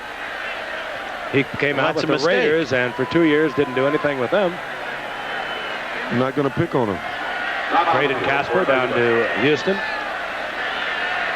Maybe a blow for Dallas today. Could have been premature in giving the Raiders a first down as they bring out the yard markers. I thought Christensen had moved inside the 20. Obviously didn't. Tom Flores in his 5th year took over from an Oakland legend, John Madden. 79, Flores' first season, 9-7, and 80, 11-5, won the Super Bowl over the Eagles. 81, problems with injuries to Plunkett principally. He was 7-9, and then last year 8-1, losing to the Jets in the playoffs. But in 80, it was this man, Jim Plunkett, who steps into the huddle. The Cinderella story of the year in pro football. the comeback kid, and once again, he's been called on to come back again this year with the injury to young Mark Wilson. Hawkins, look out. Walk to the end zone. You see it so often on short yardage. Everyone burrowing down, closing off. Hawkins broke a off-tackle slant outside, walked into the end zone. Got a great block from Marcus Allen on Danny Walters, and this is what separates the great teams like the Washington Redskins and the Raiders from the rest of the league. That they got the big men up front, they can control that line, they get down close to the end zone, they get it in. But Juice, don't leave out the Cowboys, please. Oh, I would not leave out the As a Cowboys. I predicted they'd be the most improved team this year. Bob Goodrich, our producer, tells me that there's a wire service report to the effect that quarterback Glenn Carano has jumped to the USFL. That doesn't happen often to the Dallas Cowboys. Chris Barr for the conversion. For the Raiders, who trailed much of the first half by 10 points, have now moved out on top. They lead 21-10. Frank Hawkins, University of Nevada, Reno. Raiders around in the early going, and the Raiders started picking up their blitz on defense, and they started picking them apart. Here comes Ernest Jackson. Flag is down as Jackson out over the 20-yard line, close to the 23-yard line. Jackson, the rookie 8th-round draft pick out of Texas A&M with good speed. Again, that flag is down. Quick word, Frank, about Carano. In a way, you can't blame that kid if he did jump because he had no place to go. Hogaboom is the guy behind Danny White. Don't you agree? Oh, I think there's no question. Hogaboom is the guy behind White. He's going to be behind White for a long time, I think. Personal foul, illegal block below the waist, number 21, receiving team. First down. San Diego again, deep in their own territory. We're in the third quarter with 10:45 remaining. The Raiders lock up the AFC West. And then their concern will be keeping that winning edge, looking for home field advantage throughout the playoffs. Miami and Pittsburgh have the same designs. This is James Brooks. Breaks behind the screen block and out over the 10-yard line for a gain of about 4. Up into there by Otis McKinney. At the same time, you can never tell about backup quarterbacks. Remember your experience at Buffalo with Gary Morangi, Juice? Oh, I recall Gary used to come off the bench, throw touchdown passes. Other teams in the league were offering high draft choice #1s for him. He came into the league. He had to start for us when Ferguson got hurt, and he just really couldn't get the job done. I think he was out of the league in another year. 2nd down and 6. Brooks. James Brooks. Line of scrimmage, and that's all. It's going to be 3rd down and 6. Rod Martin there first. Now, Frank, is it my imagination, or has the Chargers gotten pretty conservative, it seems? Ever since 2 minutes ago in the half, they're throwing swing passes and they're running the ball. In the beginning of the game, we were commenting on how Fouts was hitting all his receivers. He was throwing the ball downfield. And do you think maybe his shoulder is bothering him? Or? No, I don't understand why they're not throwing the ball downfield. They lost that spark they came out with, for sure. They lost it on defense, and they have not been able to muster a big breaking play, and they are a big breaking offensive team. Fouts. Ball is loose, and the Raiders have it. That's what's happening. Big Howie Long. Out-muscled. Big Howie Long. And Dave Stalls falls on it. This is a muscle Fouts is down. The story of Dave Stalls is an indication of how the Raiders work. Stalls is a pretty good player. He had been with Dallas, went to Tampa Bay, jumped to the other league where he goes next year, so Tampa Bay understandably cut him as you're looking at an end zone replay. Raiders, who want to win here and now, picked him up, and they know it's just for this season. Oh, Big Howie Long got him right on the shoulder and sort of shoved the shoulder into the turf as he took him down. Let's hope Fouts be all right. That's the 11th sack of the season for Howie Long. And Fouts was slow getting up and looked to be in pain. As Dave Stalls, he made the recovery. First down, goal to go, the Raiders. 2-yard line. Hawkins short of the goal line. That'll bring up 2nd down. You know, we were talking about fumbling early in the year. It's sort of surprising. Every time the Raiders get close now, the Hawkins get the ball. You know, I know Marcus is saying, hey, call my number. I can get it in. Of course, Marcus is a little bigger and a better blocker, but these easy, well, I can't say they're easy touchdowns. There are no such thing as easy touchdowns, but when you're down here close, the Marcus Allens, like the John Riggins, would love to get the football. Second down, goal to go. They're looking at Fouts' right leg. Hawkins, touchdown Raiders. So the sack by Howie Long, the recovery by Dave Stalls. Frank Hawkins takes it in on second goal to go, and the Raiders extend their lead. Frank Hawkins, an interesting player, 10th round draft pick after a tremendous effort at the University of Nevada in Reno over 4 years. He gained over 5,000 yards rushing. Everyone thought he was too short. He's 5'9". Everyone thought he was too slow. And Juice, I think you pointed out this morning, he actually is getting more playing time now than Kenny King. Yes, he is. He's doing a super job. He's probably a better pure runner than Kenny. You know, he was the third all-time rusher in college behind White and Dorsett, two other relatively small running backs. Dave Hum got it down. They acquired him when Mark Wilson went down. There's the man that took it in, Frank Hawkins. Stop. And here comes Ernest Jackson, the rookie from Texas A&M, once again. Out over the 20-yard line, and San Diego trots out their offense, and Fouts is a quarterback. Disappointing night for Fouts, in a sense, a disappointing career. Thus this. A player like yourself, the skills so apparent, sometimes almost seemingly awesome. Never even been to the Super Bowl. Do you ache inside over that? Well, to this point I do. I have been disappointed in not making the Super Bowl, but I have a few more shots left at it, a couple more years left, I hope, in this old body. And if at that point, when I retire, I haven't made it to the Super Bowl, I'll be able to give you a more definitive answer. Dan Fouts picked off Rod Martin. Rod Martin, his fourth interception of the season. No flags down. Rod Martin trots into the end zone, and this man, as we mentioned several times in the first half, is having a great year. Fouts was looking deep. He tried to get one in between two Raider defenders, and Rod Martin gets the interception. Well, we've talked about Rod a lot this year. He's probably the most underrated linebacker in the league. He's been the Raiders' most valuable player on defense the last couple of years. Fouts wanted to go deep. He had Brooks trailing underneath. He was conscious of Howie Long there, and I think he threw a pass if he had a little more time, he would have thought better about. Actually, it was Winslow. He was checking off to Winslow. He's tall, 6'6". He didn't get it up high enough where Winslow could even battle for it. Chris Barr onto the conversion once again. And the Raiders have moved to a 35-10 lead with 8:33 remaining in the third quarter. Boy, did they bust it open in a hurry. Juice, why don't you explain from your study of the Raiders how this team has fresh players at the end of the year? You mentioned Hawkins and Kenny King being used more sparingly. What does that produce for this team as an example? Well, it produces a lot of confidence amongst the players when you got an owner that'll go out and get a guy like Stalls. And if you look at his linemen, he has Jordan and Marsh and most part on the bench. He can bring them in at any time. We'll talk about it a little more after this commercial. Barr has been hitting all night with his kickoffs, trying to keep it away. Very wisely so from James Brooks, and he does it once again.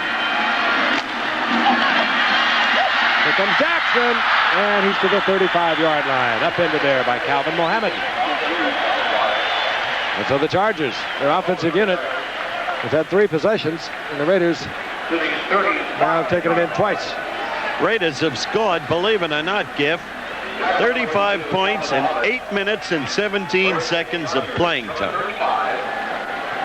And the league may be getting a new look at this new Oakland Raider defense with the acquisition of Mike Haynes on one side and Lester Hayes on the other side. Maybe one of the reasons they're not throwing downfield. It is Los Angeles, though. Oh, Los Angeles. We all do it.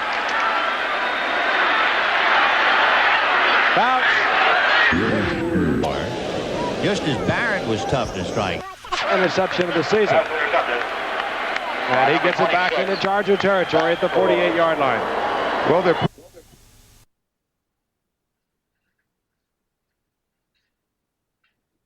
He's come into his own.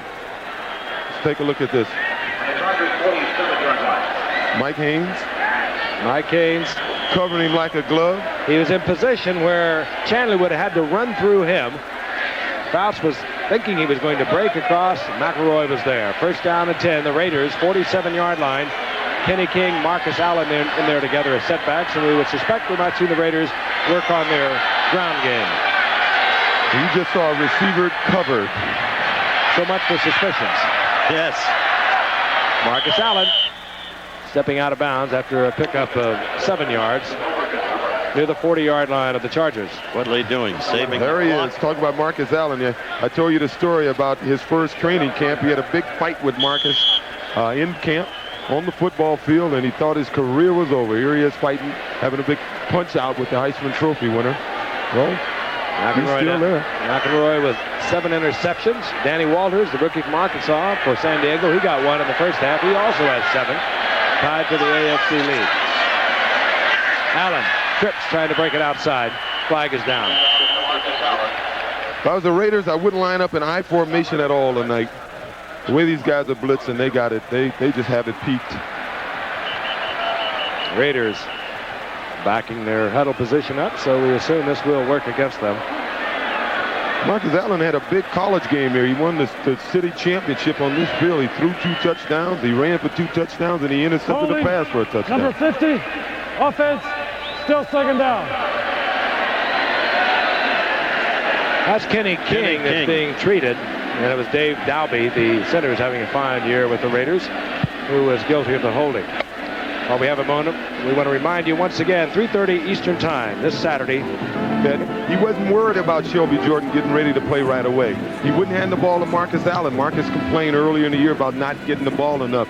He said he's not going to worry about that. He wanted Marcus to be healthy late in the season. He didn't need Shelby Jordan until late in the season. He needed those guys healthy and comfortable. That's the point I wanted you to develop. Shelby Jordan, as you know, huge man, Pro Bowl caliber, great acquisition. Hey, you look at their offensive line, their defensive line, you talk about depth. You see Kurt Marsh, Shelby Jordan, and Don Mospar, 3 players who could start for just about any team in football. The last one, the first-round draft choice. He didn't know that he needed surgery at the time. Yeah, they're working long and hard over Kenny King. Let's hope he's going to be all right. Former Houston Oiler, and it's not good when they stay down that long. Well, we mentioned that Hawkins was playing a little more than Kenny, and Kenny may have come into the game a little cold and try a little hard, a little harder to get his job back. Well, we'll hope he's all right, and we'll be back in a moment. Go on, but there's a great camaraderie even between opponents, even with the Raiders against teams they play against. Speaking of a pair of tough ones. 2 veterans who go on and on. Yes, he is. He's up here. They genuinely are hurt when they see even an opponent who is injured.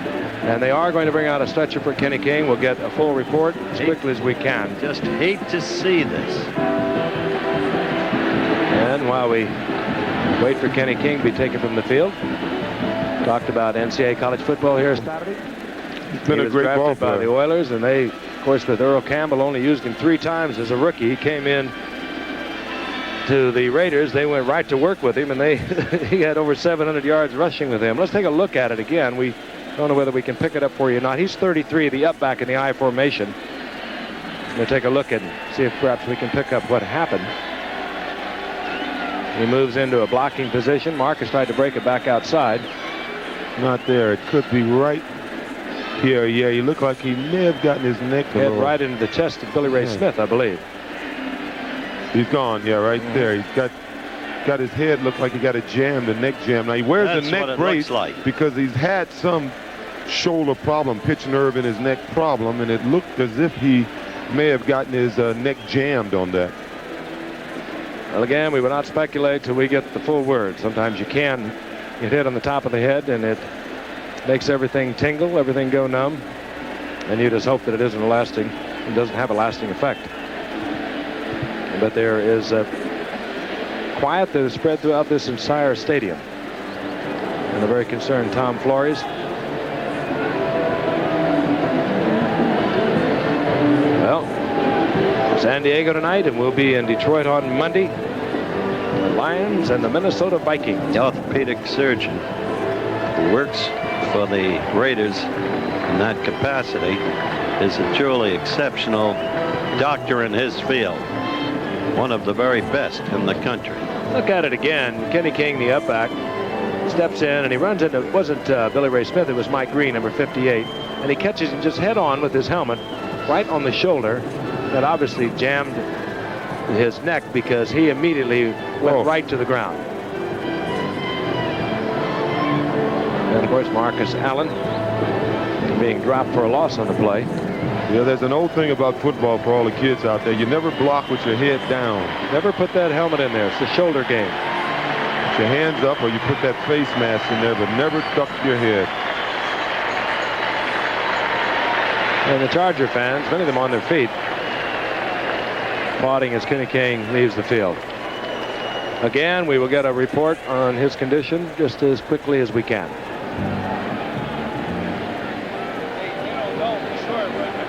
We have 7:58 still remaining in the third quarter, an explosive third quarter for the Raiders as we look once again from the reverse angle. Kenny King, head down, banging into the shoulder of Mike Green. Wasn't all that severe a blow, but as O.J. mentioned, he has had a problem. He wears that padding around the helmet, the horse collar, if you will, to protect from that kind of an injury, to keep the head from snapping back. But that looked as though he had just pushed his head back down from the top of his helmet. Again, 7:58 remaining in the third quarter. An explosive third quarter for the Los Angeles Raiders. They lead 35-10 in a game in which could earn them the AFC Western Division Championship. A title that has belonged to the San Diego Chargers the last 3 full seasons played in the NFL, 79, 80, and 81. Second down now and 13. Back to action. Plunkett gets out of trouble. Christensen tries to one-hand it, incomplete. It'll be third down and 13. Again, I mentioned San Diego coming into tonight, and I guess out of tonight, will not be mathematically eliminated, but a whole lot of things would have to happen for them to be around, like a earthquake or something taking place in Cleveland, Buffalo, Baltimore, New England, the Jets, not to mention Denver and Seattle in their own division. They all had better records coming into tonight. And now we are told they will be mathematically eliminated with a loss tonight. Third down, 13. Chargers showing their blitz. Now they drop out of it. Plunkett reads, checks off, going deep for Barnwell.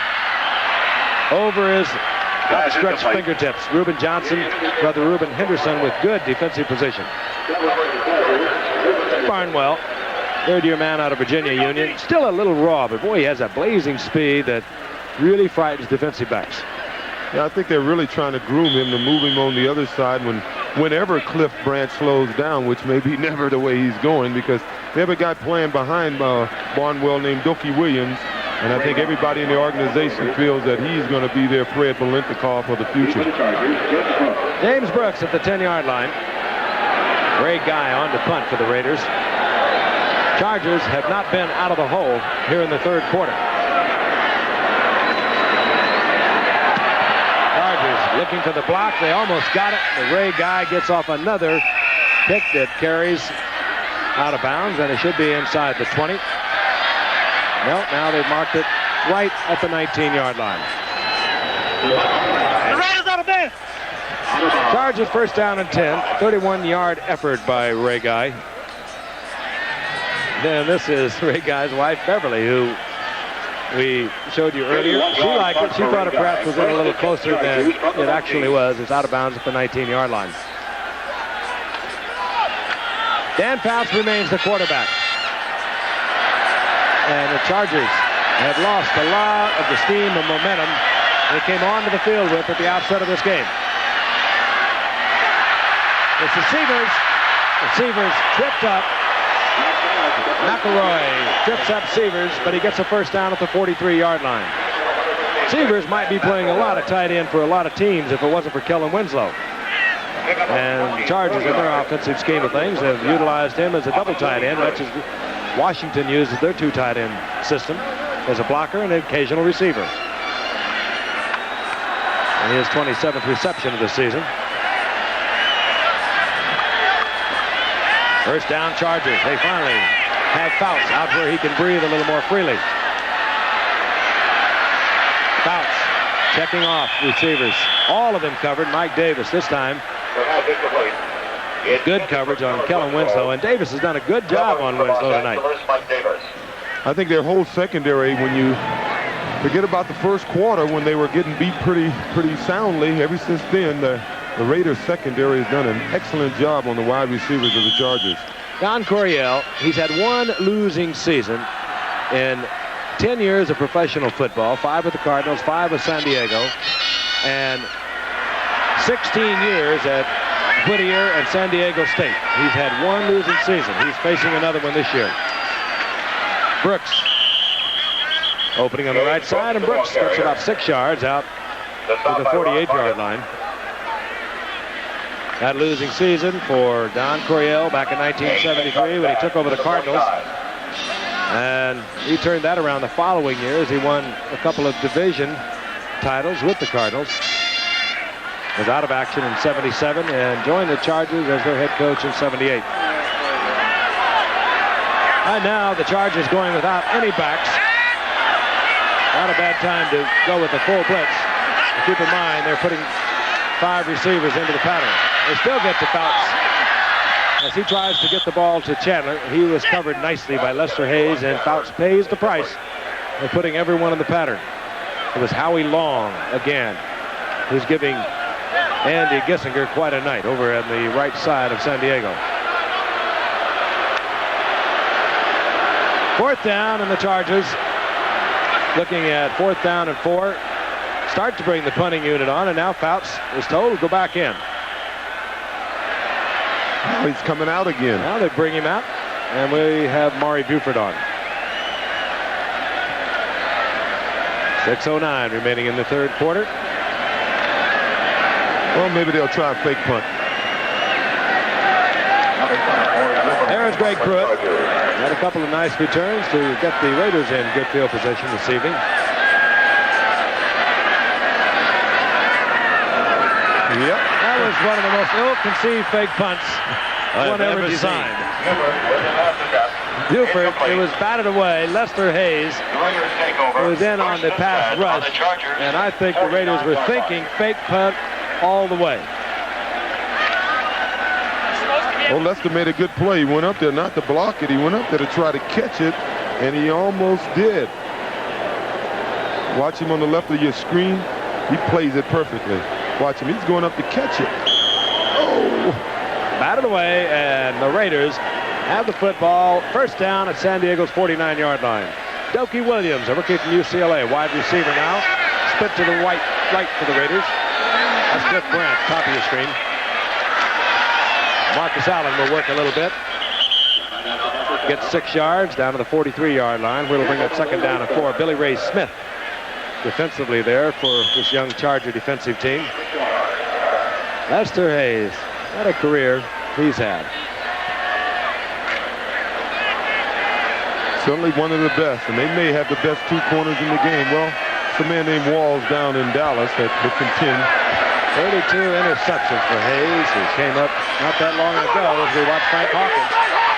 Hawkins finds another big opening out on the left side. Lyndon King collects him over there, but not until Hawkins has a 1st down inside the 30-yard line of San Diego. Looking back, it's amazing how this game has disintegrated, how completely the Raiders have dominated with their physical superiority. Chargers came out fired up. They took a 10-point lead, and the Raiders made a couple of mistakes, turned it over on the interception. The word we have, Kenny King. Thank heaven. A jam neck. There is no paralysis involved. They're proceeding to treat him with caution. Those are the words that we have received from the locker room. 1st and 10. Dokie Williams, a rookie 5th-round draft pick out of UCLA. They think this youngster has a lot of talent, O.J. He does. He really didn't get much of a chance at UCLA to display that talent. The rumor around L.A. is that his coach there was a little upset with him because he went out for spring track and didn't go out for spring football, and they didn't play him too much. He only caught about 15 passes, but 8 of those passes were touchdowns. He went to the Olympic trials in 1980 as a triple jumper. That 26-foot long jumper. World class. World class. Second down and 2. Hawkins. Close to the first down. Oh, I feel relieved, even though they're proceeding with caution, Frank. Spirits obviously sagged from fans of San Diego as well as the Raiders. Any football fan. Yeah. That's why I said there's no such thing as an overpaid football player. Except in your case. Here's another man who came in tonight thoroughly beaten up. He said he was going to play. He did play, gave it an effort. Sore ribs, has a bruised sternum, he's fighting a pulled groin, and tonight he received a very severely bruised thigh. Chuck Muncie. Third down and 1. Allen, first down inside the 15-yard line. Marcus Allen, who set the NCAA single-season record at... What was your best year at USC, O.J.? You had about 1,900, didn't you? No, about 1,800. He demolished it, but mine was broken long before he got there. I think Ricky Bell and a few guys broke it before Marcus got there, but 2,300 yards. Something, isn't it? I tell you. And it's not by accident that John Robinson was his coach. And you see what Dickerson is doing now, and you see what Ahmad Rashad, as Bobby Moore did at Oregon, leading the conference in rushing. For Robinson. First down, Plunkett has Christensen wide open. 3 touchdowns for Todd. Oh, for Todd's mother. That's 12 on the year, and he was so open. Plunkett probably had to swallow a big lump in the throat when you see a receiver that wide open. It's sometimes hard to get it to him. Well, you Second just time knew this year, Giff, he scored 3 TDs in one game. Let's take a look at it again. You just knew he wanted to have a special night tonight. His mother being operated on today. Hopefully she was able to stay up late to see this. If she doesn't, I'm sure they got a tape of it. One of the problems when they lost Mark Wilson was that he was the holder for field goals and extra points. They brought back David Hunt, the man who just placed it down for Chris Barr, not only to do the holding as he did when he was here in years past. Raiders' highest point total this year, Frank. But also as a backup quarterback. But the Raiders are rolling as they move off to a 42-10 lead. We still have 3:21 remaining in the third quarter. I'd like to remind you, this telecast is presented by authority of the National Football League. It's intended for the private use of our audience. Any rebroadcast or other use of the telecast without the express written consent of the National Football League is prohibited. San Diego has turned it over 4 times. The Raiders have turned it over twice. Yards passing, the Raiders 177, San Diego 150, as Dan Fouts has found the sledding a little tough tonight. The Raiders thrown off a little bit at the beginning of the game, although this man wasn't throughout the night. I think he's still trying to convey a message to his mother. It appears so, doesn't it? Yes, it sure is. He's serious about it, too. But once the Raiders start picking up the blitzing defense of the Chargers,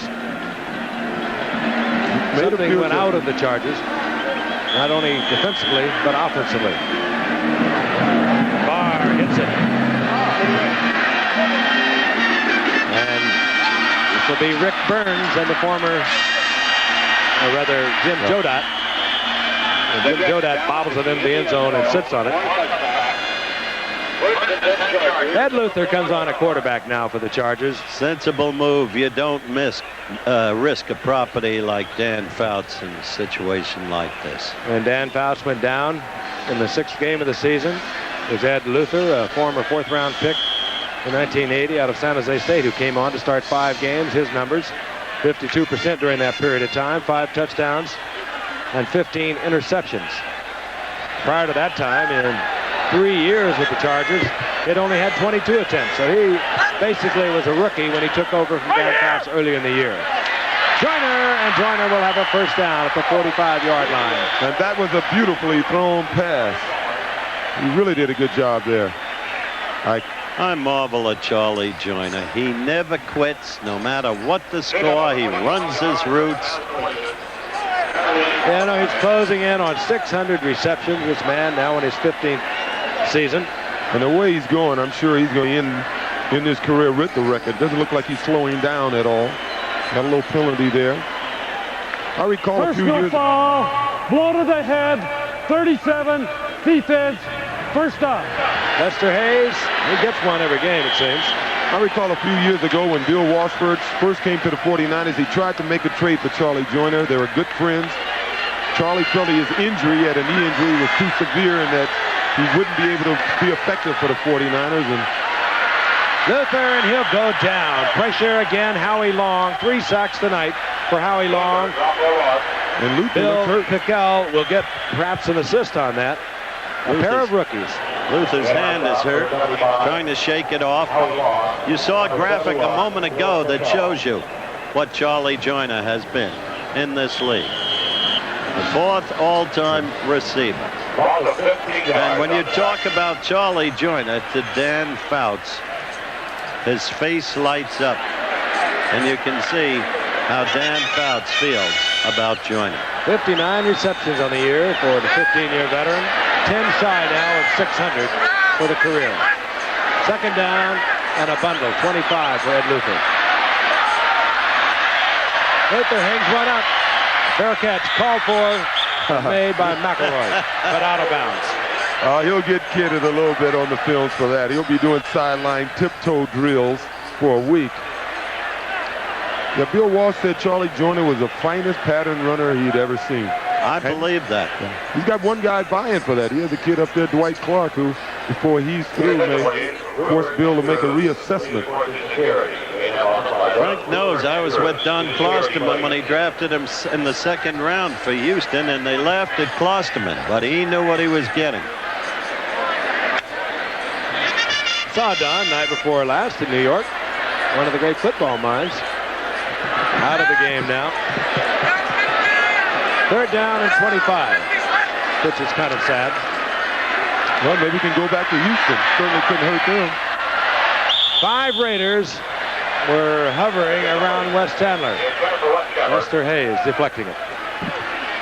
Well, I was talking about Dan Fouts when he talks about Charlie Joyner. Let's hear from Dan in that regard. And believe me, if there's anybody that could come back at the age of 47 and play in the National Football League, it would be Charlie Joyner.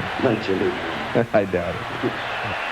And while Dan was talking, Maury Buford had his hands full. He leaped high in the air. That ball would have gone to the end zone if he hadn't pulled it down. And then he just flat kicked one 55 yards into the end zone, however. Touchback, and the Raiders will have the ball at their own 20-yard line. And for Dan, from my opinion, there's nobody that can come back at 47 and play. And we've discussed that, of course. Jimmy Brown could be the one that could come back and play. If he was a tenth of what he was. I have no doubt if he carried the ball 10 times, he'd be effective, but he'd be in bed for 10 weeks when it's over. 1st and 10 Raiders. Puckett to Hawkins. And Hawkins, another fine run, breaking it outside. Taken out of bounds by Tim Fox. Inches short of a first down out over the 29-yard line. So Frank Hawkins is having quite a night. Well, we see Billy Ray Smith out there. He's had a pretty tough time tonight. A young linebacker trying to make it in this league, playing in a new position for him. There he is again. 2nd down and inches. Puckett gets leveled, the ball, and his arm in motion, so it will be an incompleted pass. We're talking about Billy Ray Smith. You know, it's a little unfortunate for a guy like him. He's a great football player. He could have easily gone to a team with a solid defense. You know, Lawrence Taylor, not to take anything away from his abilities, but he went to a defensive team that was a solid defensive team. They were a solid linebacker core, and it made it a lot easier on him as a rookie to be able to come into that type of defense. Well, Billy Ray is having a tough time right now, but a lot of it has to do with the defense he's playing with. 3rd down and inches. Hawkins will get the first down out over the 30-yard line. Another thing about Billy Ray Smith, and I happen to think the Chargers, while they have collapsed somewhat here in the second half defensively, they're very, very young.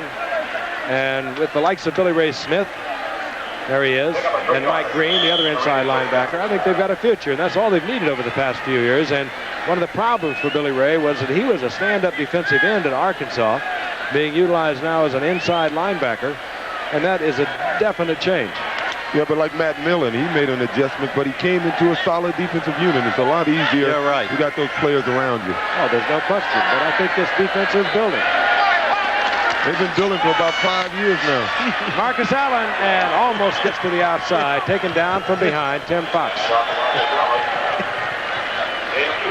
Gain of a couple. It'll be second down and 8. Tom Flory used to quarterback these Raiders when they were the Oakland Raiders from Fresno, California. Had his own personal battle. Developed a spot on his lung.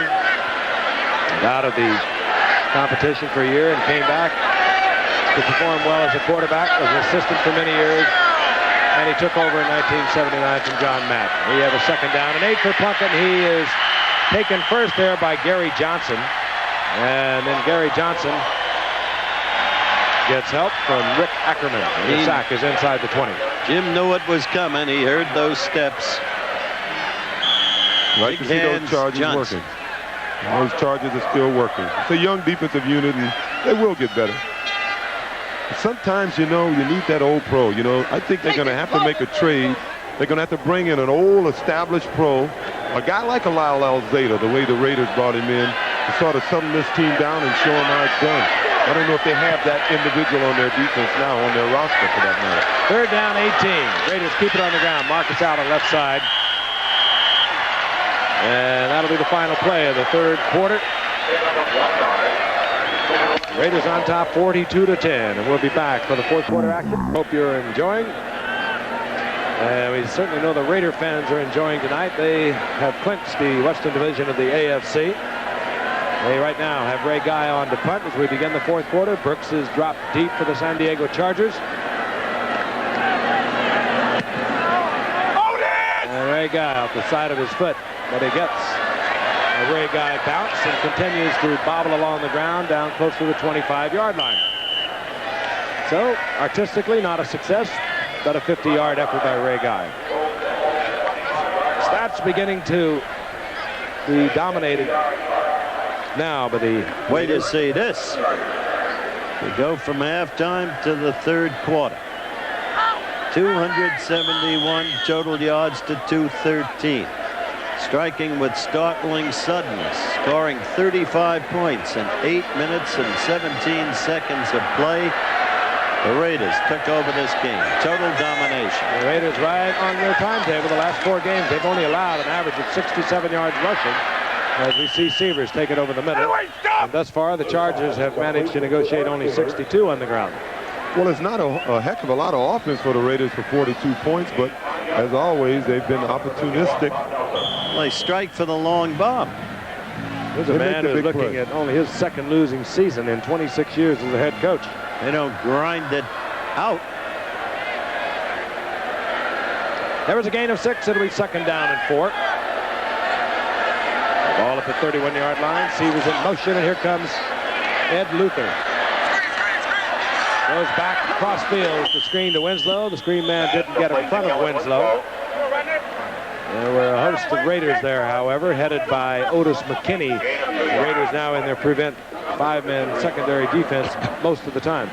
Well, we've talked a lot about the rivalry, and there was a lot of talk in the paper this week, especially by Howie Long, about the Chargers pouring it on them a few years ago, and that they, you know, the rivalry, they want to get even. But in a game like this, believe me, both teams, even the Raiders, would just like to see this game get over. They don't care if anybody scores. They just want to go home now.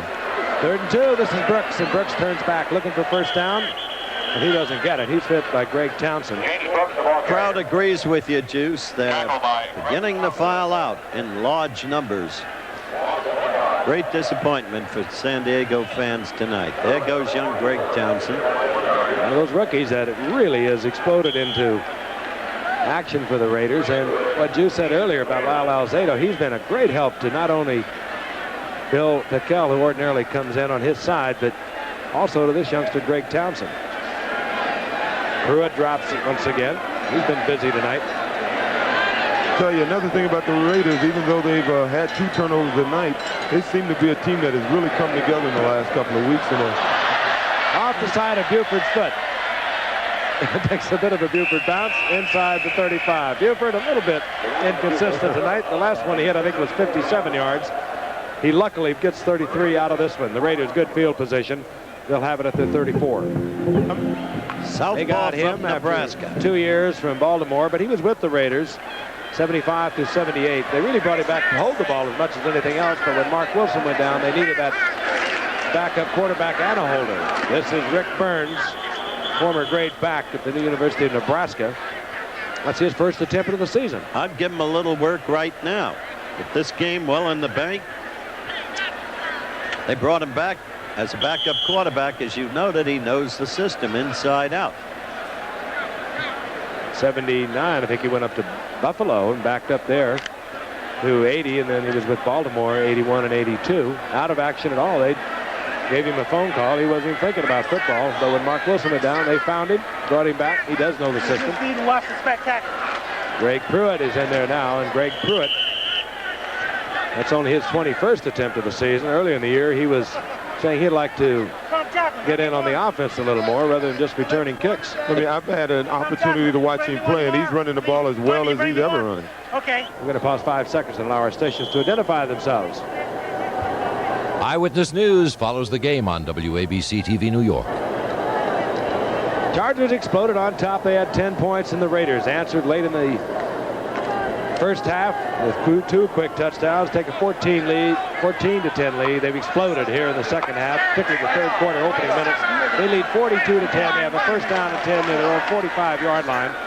Greg Pruitt once again a 3-year, 1,000-yard rusher for the Cleveland Browns in the mid-70s.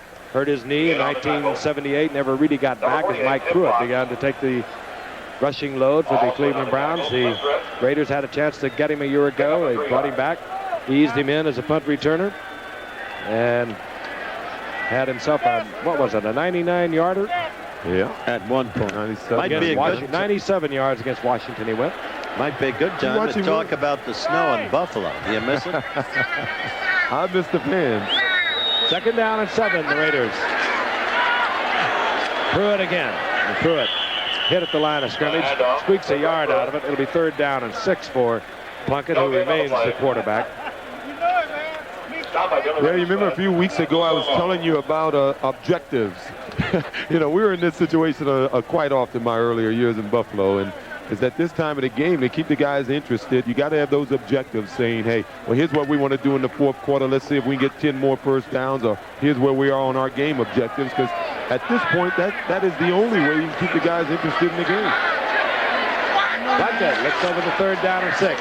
The pitch to Greg Pruitt. He'll have the first down and more as Pruitt gets inside the 45-yard line. And hey, this is some kind of an athlete. He really is. He's running as well as he's ever run. Do you see the quickness of that acceleration? He really burst through there. Look at this. Now, we realize that the Chargers are on a fired-up group right now, but earlier in the season, every time Pruitt has carried the ball, I think he's averaging over 5 yards a carry this season. He has run the ball extremely well. And he did limp off, O.J., too. Something. Well, that comes from not running the ball. First down and 10, the Raiders inside the 43-yard line. And some yo-yos have come onto the field. We won't even show you who they are because, wow, it's disgusting to see them. Ain't got no defense, man. 4 years in the Pro Bowl for Greg Pruitt. You saw that. I had the opportunity to play with him in a few of them. 1,000-yard seasons for Cleveland, 75, 76, and 77. Then came the knee injury. January 29th. I'll be there, Howard. Yep, you will be. ABC will be carrying, as always, the Pro Bowl. A few of these Charger offensive players will be there. You'll see a lot of the Raiders there, I'll tell you that. 9:55 remaining. Cliff Branch. Raiders once again having locked up the Western Division of the AFC. They have a game coming up a week from Sunday. They'll play the Cardinals. Their final game will be against these Chargers once again, so they have a good opportunity to go through the AFC conference with the best winning record, which would guarantee home field advantage throughout the playoffs. Of course, Miami and Pittsburgh are hoping they will falter. And they can continue to win, and they can get in on that home field edge. Who's Pittsburgh got left? I'll look it up. They got a Saturday game against the Jets. 2nd down and 7 now for the Raiders. And then Cleveland. That'll be their last game.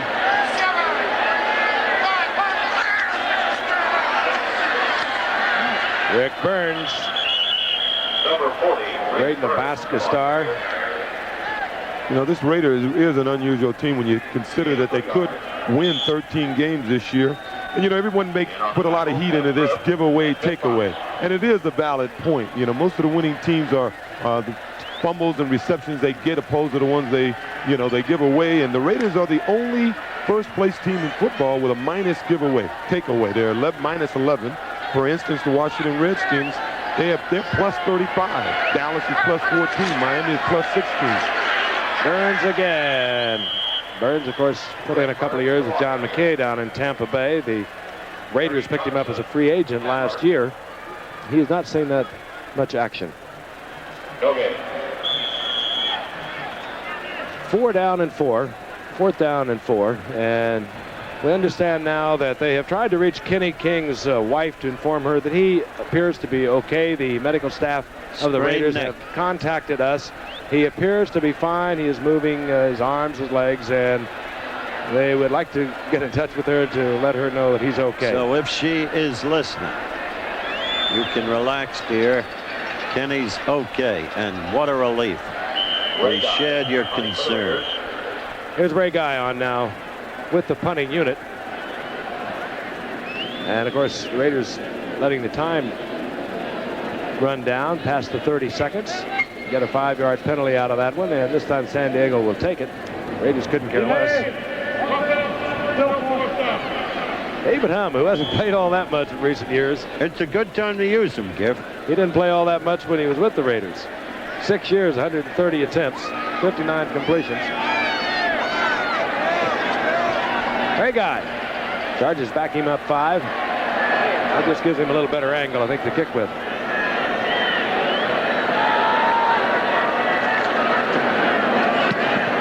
Looking for the right sideline. Ooh, and he has caught it. Ooh. Ray Guy puts it out at the 10-yard line.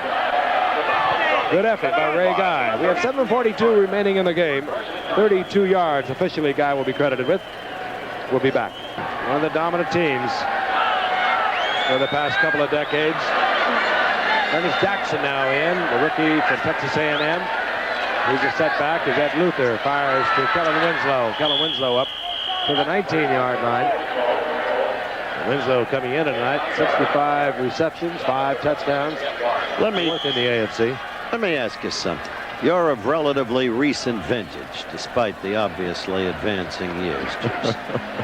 What does it do to a great player like Winslow to be in a situation like this here and now? Let's forget about talking objectives. All he can do is the best he can. You know, he's still playing all-pro caliber ball, and all he can do is play the best football he's capable of playing. And hopefully the problem he can't solve it is the problem upstairs have to solve. It's a defensive problem. They've had the same problem for a few years. They brought in a new coach, Coach Bass, to solve that problem.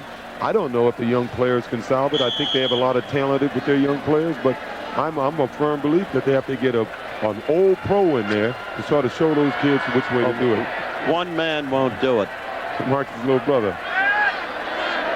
Winslow needs 9 yards more to go to 1,000 yards for a 3rd season in just a 5-year career. The 3rd season of 1,000 yards. Flag is down as the first down was picked up by Jackson. Other than that one pass to Joyner, it doesn't seem as if the Chargers have completed a pass over 10 yards since the first quarter. Penalty assessed against San Diego. So they negate the first down. Number 89, offense, still 3rd down. Wes Chandler moving a little quickly. Has to be agony for Don Coryell, too. He's used to winning. Earlier, Frank recited only one losing season. Name all of the Heisman Trophy winners who have been selected to the Pro Football Hall of Fame. I know one that'll go in one more year. I've been accusing Roger Staubach over the last 2 years that he retired when he did so that I wouldn't be the first. I know the answer. The first will be Roger Staubach, and yours truly, I hope, will be. What? Do you have one more year, Zeus? One more year, and so does Roger, and he certainly deserved to be there too. That was Charlie Joyner getting the first down. Well, that's interesting. Now, Meredith had a crack about that 14 years ago in Houston in an then Oakland game. Wes Chandler. That boy can run. Chandler got a tremendous block. And Charlie Joyner coming back and really hammering Ted Watts that gave Wes Chandler an additional 20 yards. Now that is a professional's professional, Charlie Joyner. Let's keep an eye now. That's Joyner on the top. That's Chandler on the bottom. See, Chandler's running a cross pattern. Everybody's running deep to open it up for him. Raiders playing a zone, but this is what he does probably as well, if not better, than any other receiver in the league. Run with the ball after he catches it. And you saw a flash of Joyner. That's Fouts' point. He came back and knocked off Ted Watts. First down, Chargers near midfield. Receivers in motion. Jackson is set back. Flag is down. Should be a holding call, and Joyner is upended as he goes high in the air. It may have been an illegal block. I didn't see any backs in the Charger backfield, but somebody really low-bridged of Piquel. See now, Juice, Joyner is doing exactly what you said Winslow had to do, and Kellen does it too. You just keep playing the best you can, no change, ignore the score, just be the professional. Here's our call from Dick Jorgensen. Unsportsmanlike conduct, chop block, yep. 75, offense, still first down. Gissinger having his tough night tonight. Howie Long. Then every now and then they bring in Greg Townsend. You did say Gissinger, not Kissinger. Gissinger. 6:08 remaining. Down remains the same. First down at 25. Luther looks for a little bit of it. In and out of the hands of Chandler. That won't happen often. Yeah, I think he was thinking about running before he caught it. At this point, we could use a little negotiation by Henry. Ed Luther thrown into the breach when Dan Fouts suffered multiple injuries. Finally climaxed by one up in New England when he was sacked, and they had feared that it was a torn rotator cuff tendon, which it turned out not to be, only strained. But Luther was in there for 5 games as we look at Lyle Alzado out of action tonight with a sore ankle. If it was a playoff game, I bet he'd have played. Yep, I agree with you. He's about 80%.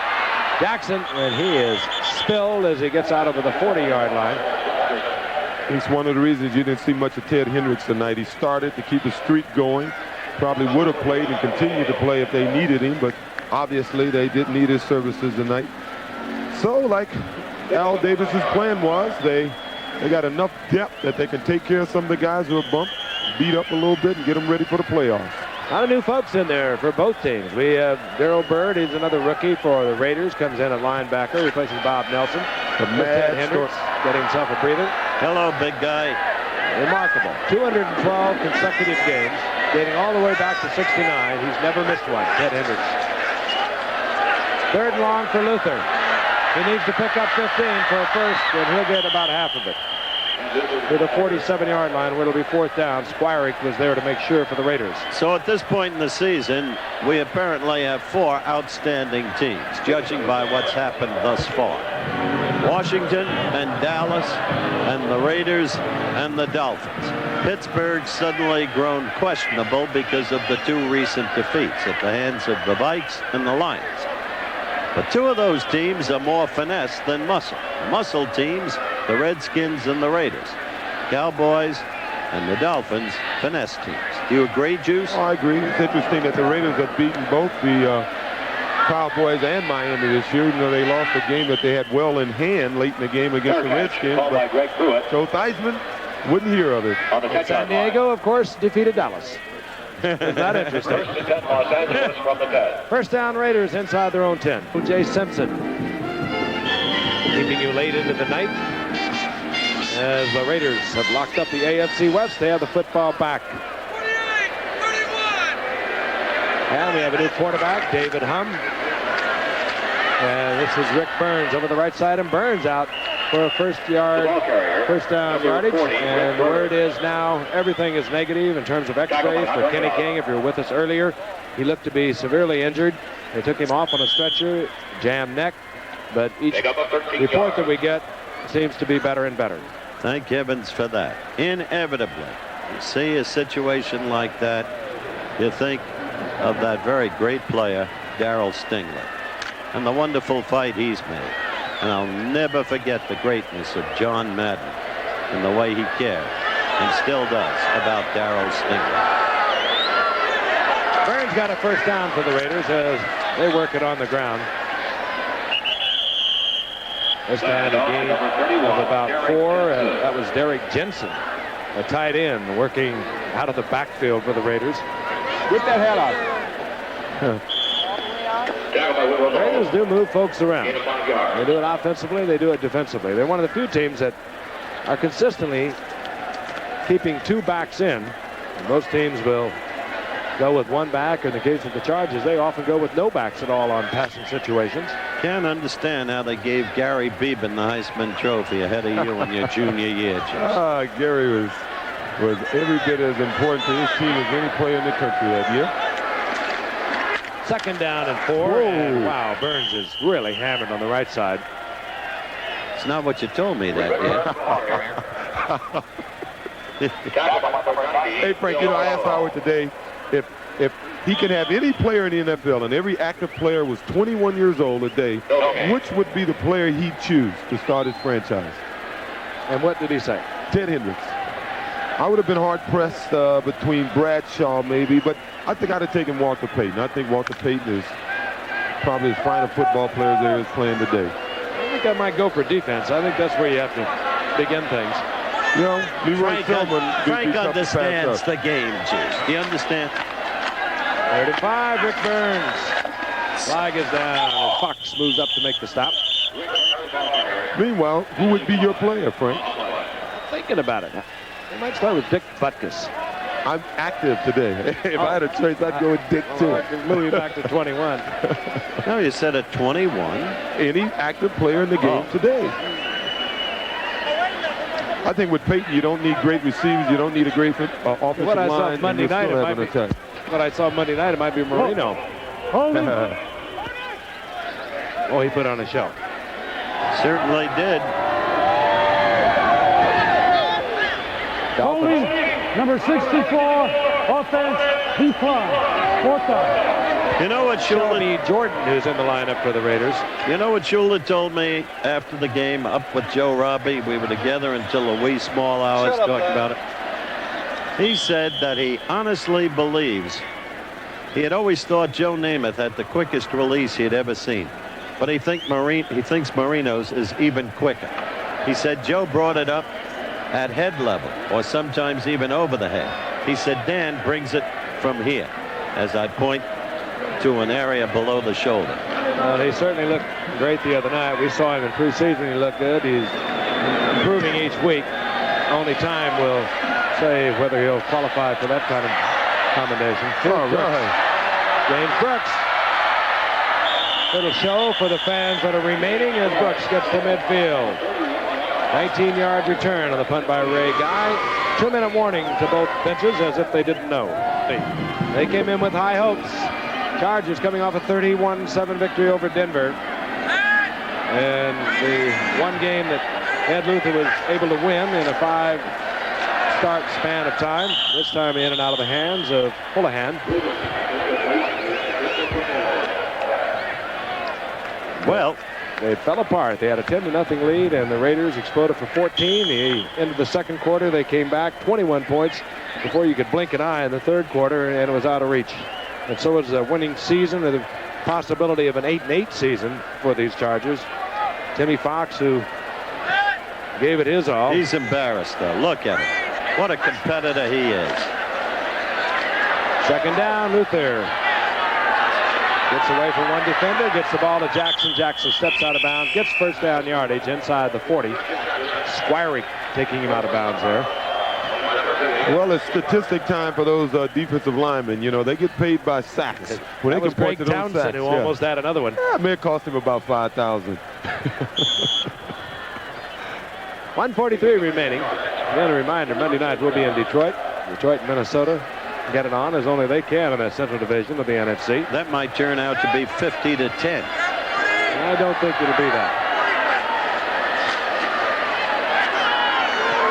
Jackson again. And the Texas A&M rookie. Looks pretty good. He does look good. I'll tell you, he had scampers. He went as an 8th round pick. He hurt his knee as a senior, and the Chargers took a chance on him, but he had, as a junior, a great game against TCU. 219 yards rushing. And as I mentioned, he hurt his knee as a senior, so I think people were a little reluctant to go with him. He has terrific speed. He's 5'10", 208-pounder. A little raw, as they told me he was today. Still a lot to learn. This is the time to learn. Luther. And Luther fires the ball. It's complete. Bobby Duckworth has the first down near the 12-yard line.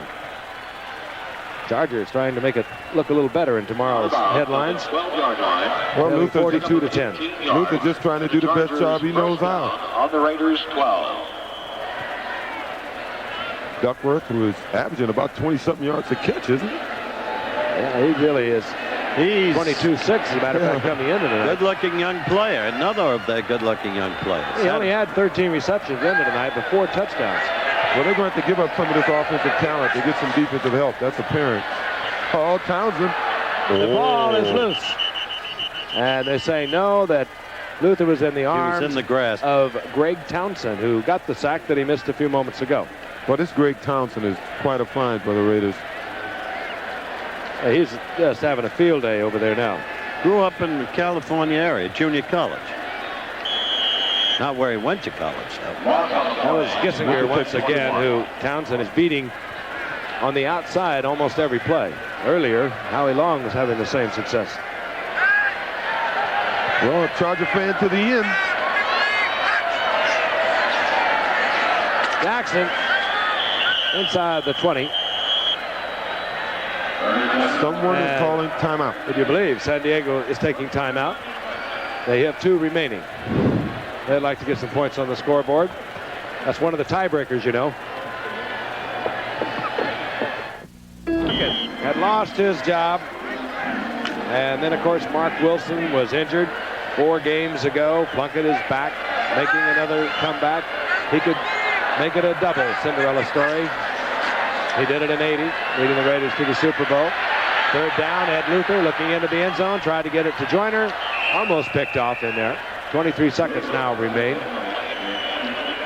Well, now here's the problem with calling timeout. The way it looks like McElroy is going to get up. He's a little, seem to be shaken up a little bit. There's a sign on the scoreboard that has to be very difficult for Don Coryell. The Don Coryell show following this game. Not only the sign, doing the show. Hopefully he has a tape. I'm sure it's a tape show. He probably did it yesterday or earlier today or something. How could it be a tape show? Well, he's going to run from me. Oh, maybe a radio show, I guess. But a coach can't run from the field and go do a TV show. McElroy appears to be all right. He's running off the field. I think he's going to sit as assistant coach. Ernie Zampese. Christensen 1-9, 3 touchdown catches, breaking a Raider record for receptions. That fella right there, Tom Flores. Everybody talks about Davis and how he puts the team. That is one of the most underrated men in football, right there. I think if there's anyone more underrated than him, it's Chuck Noll. I don't think Chuck's underrated. He's never won Coach of the Year. He has 4 Super Bowl championships. That's ridiculous. Shot into the end zone, incomplete, and the Raiders will have the ball back, and they have the game now. And it will become official shortly. They've had it for midway in the 3rd quarter. But their job will be to go on and win. They play the Cardinals a week from Sunday. They play them at home. And they'll have the Chargers once again at home December the 18th. Last year they were 8-1 were the Raiders, and they lost to the Jets in the playoff. 81 injuries, a lot of personal problems on the team. And it was a 7-9 season for them. And of course, they are harking back, trying to play back to the season of 1980, when as a wild card entry, first one ever to do so, they went to the Super Bowl and won that Super Bowl, winning over Philadelphia. I understand the Don Coryell show is a live locker room show. Well, it won't From be a too dead lively. locker room. It may be live, but it will not be too lively. He's quite a man, though. Like he'll I be said, back. he's now looking at only the second season in which he has not produced a winner in 26 years as a head coach. And Tom Flores has got to feel awfully good about the Raiders. Final word in a moment.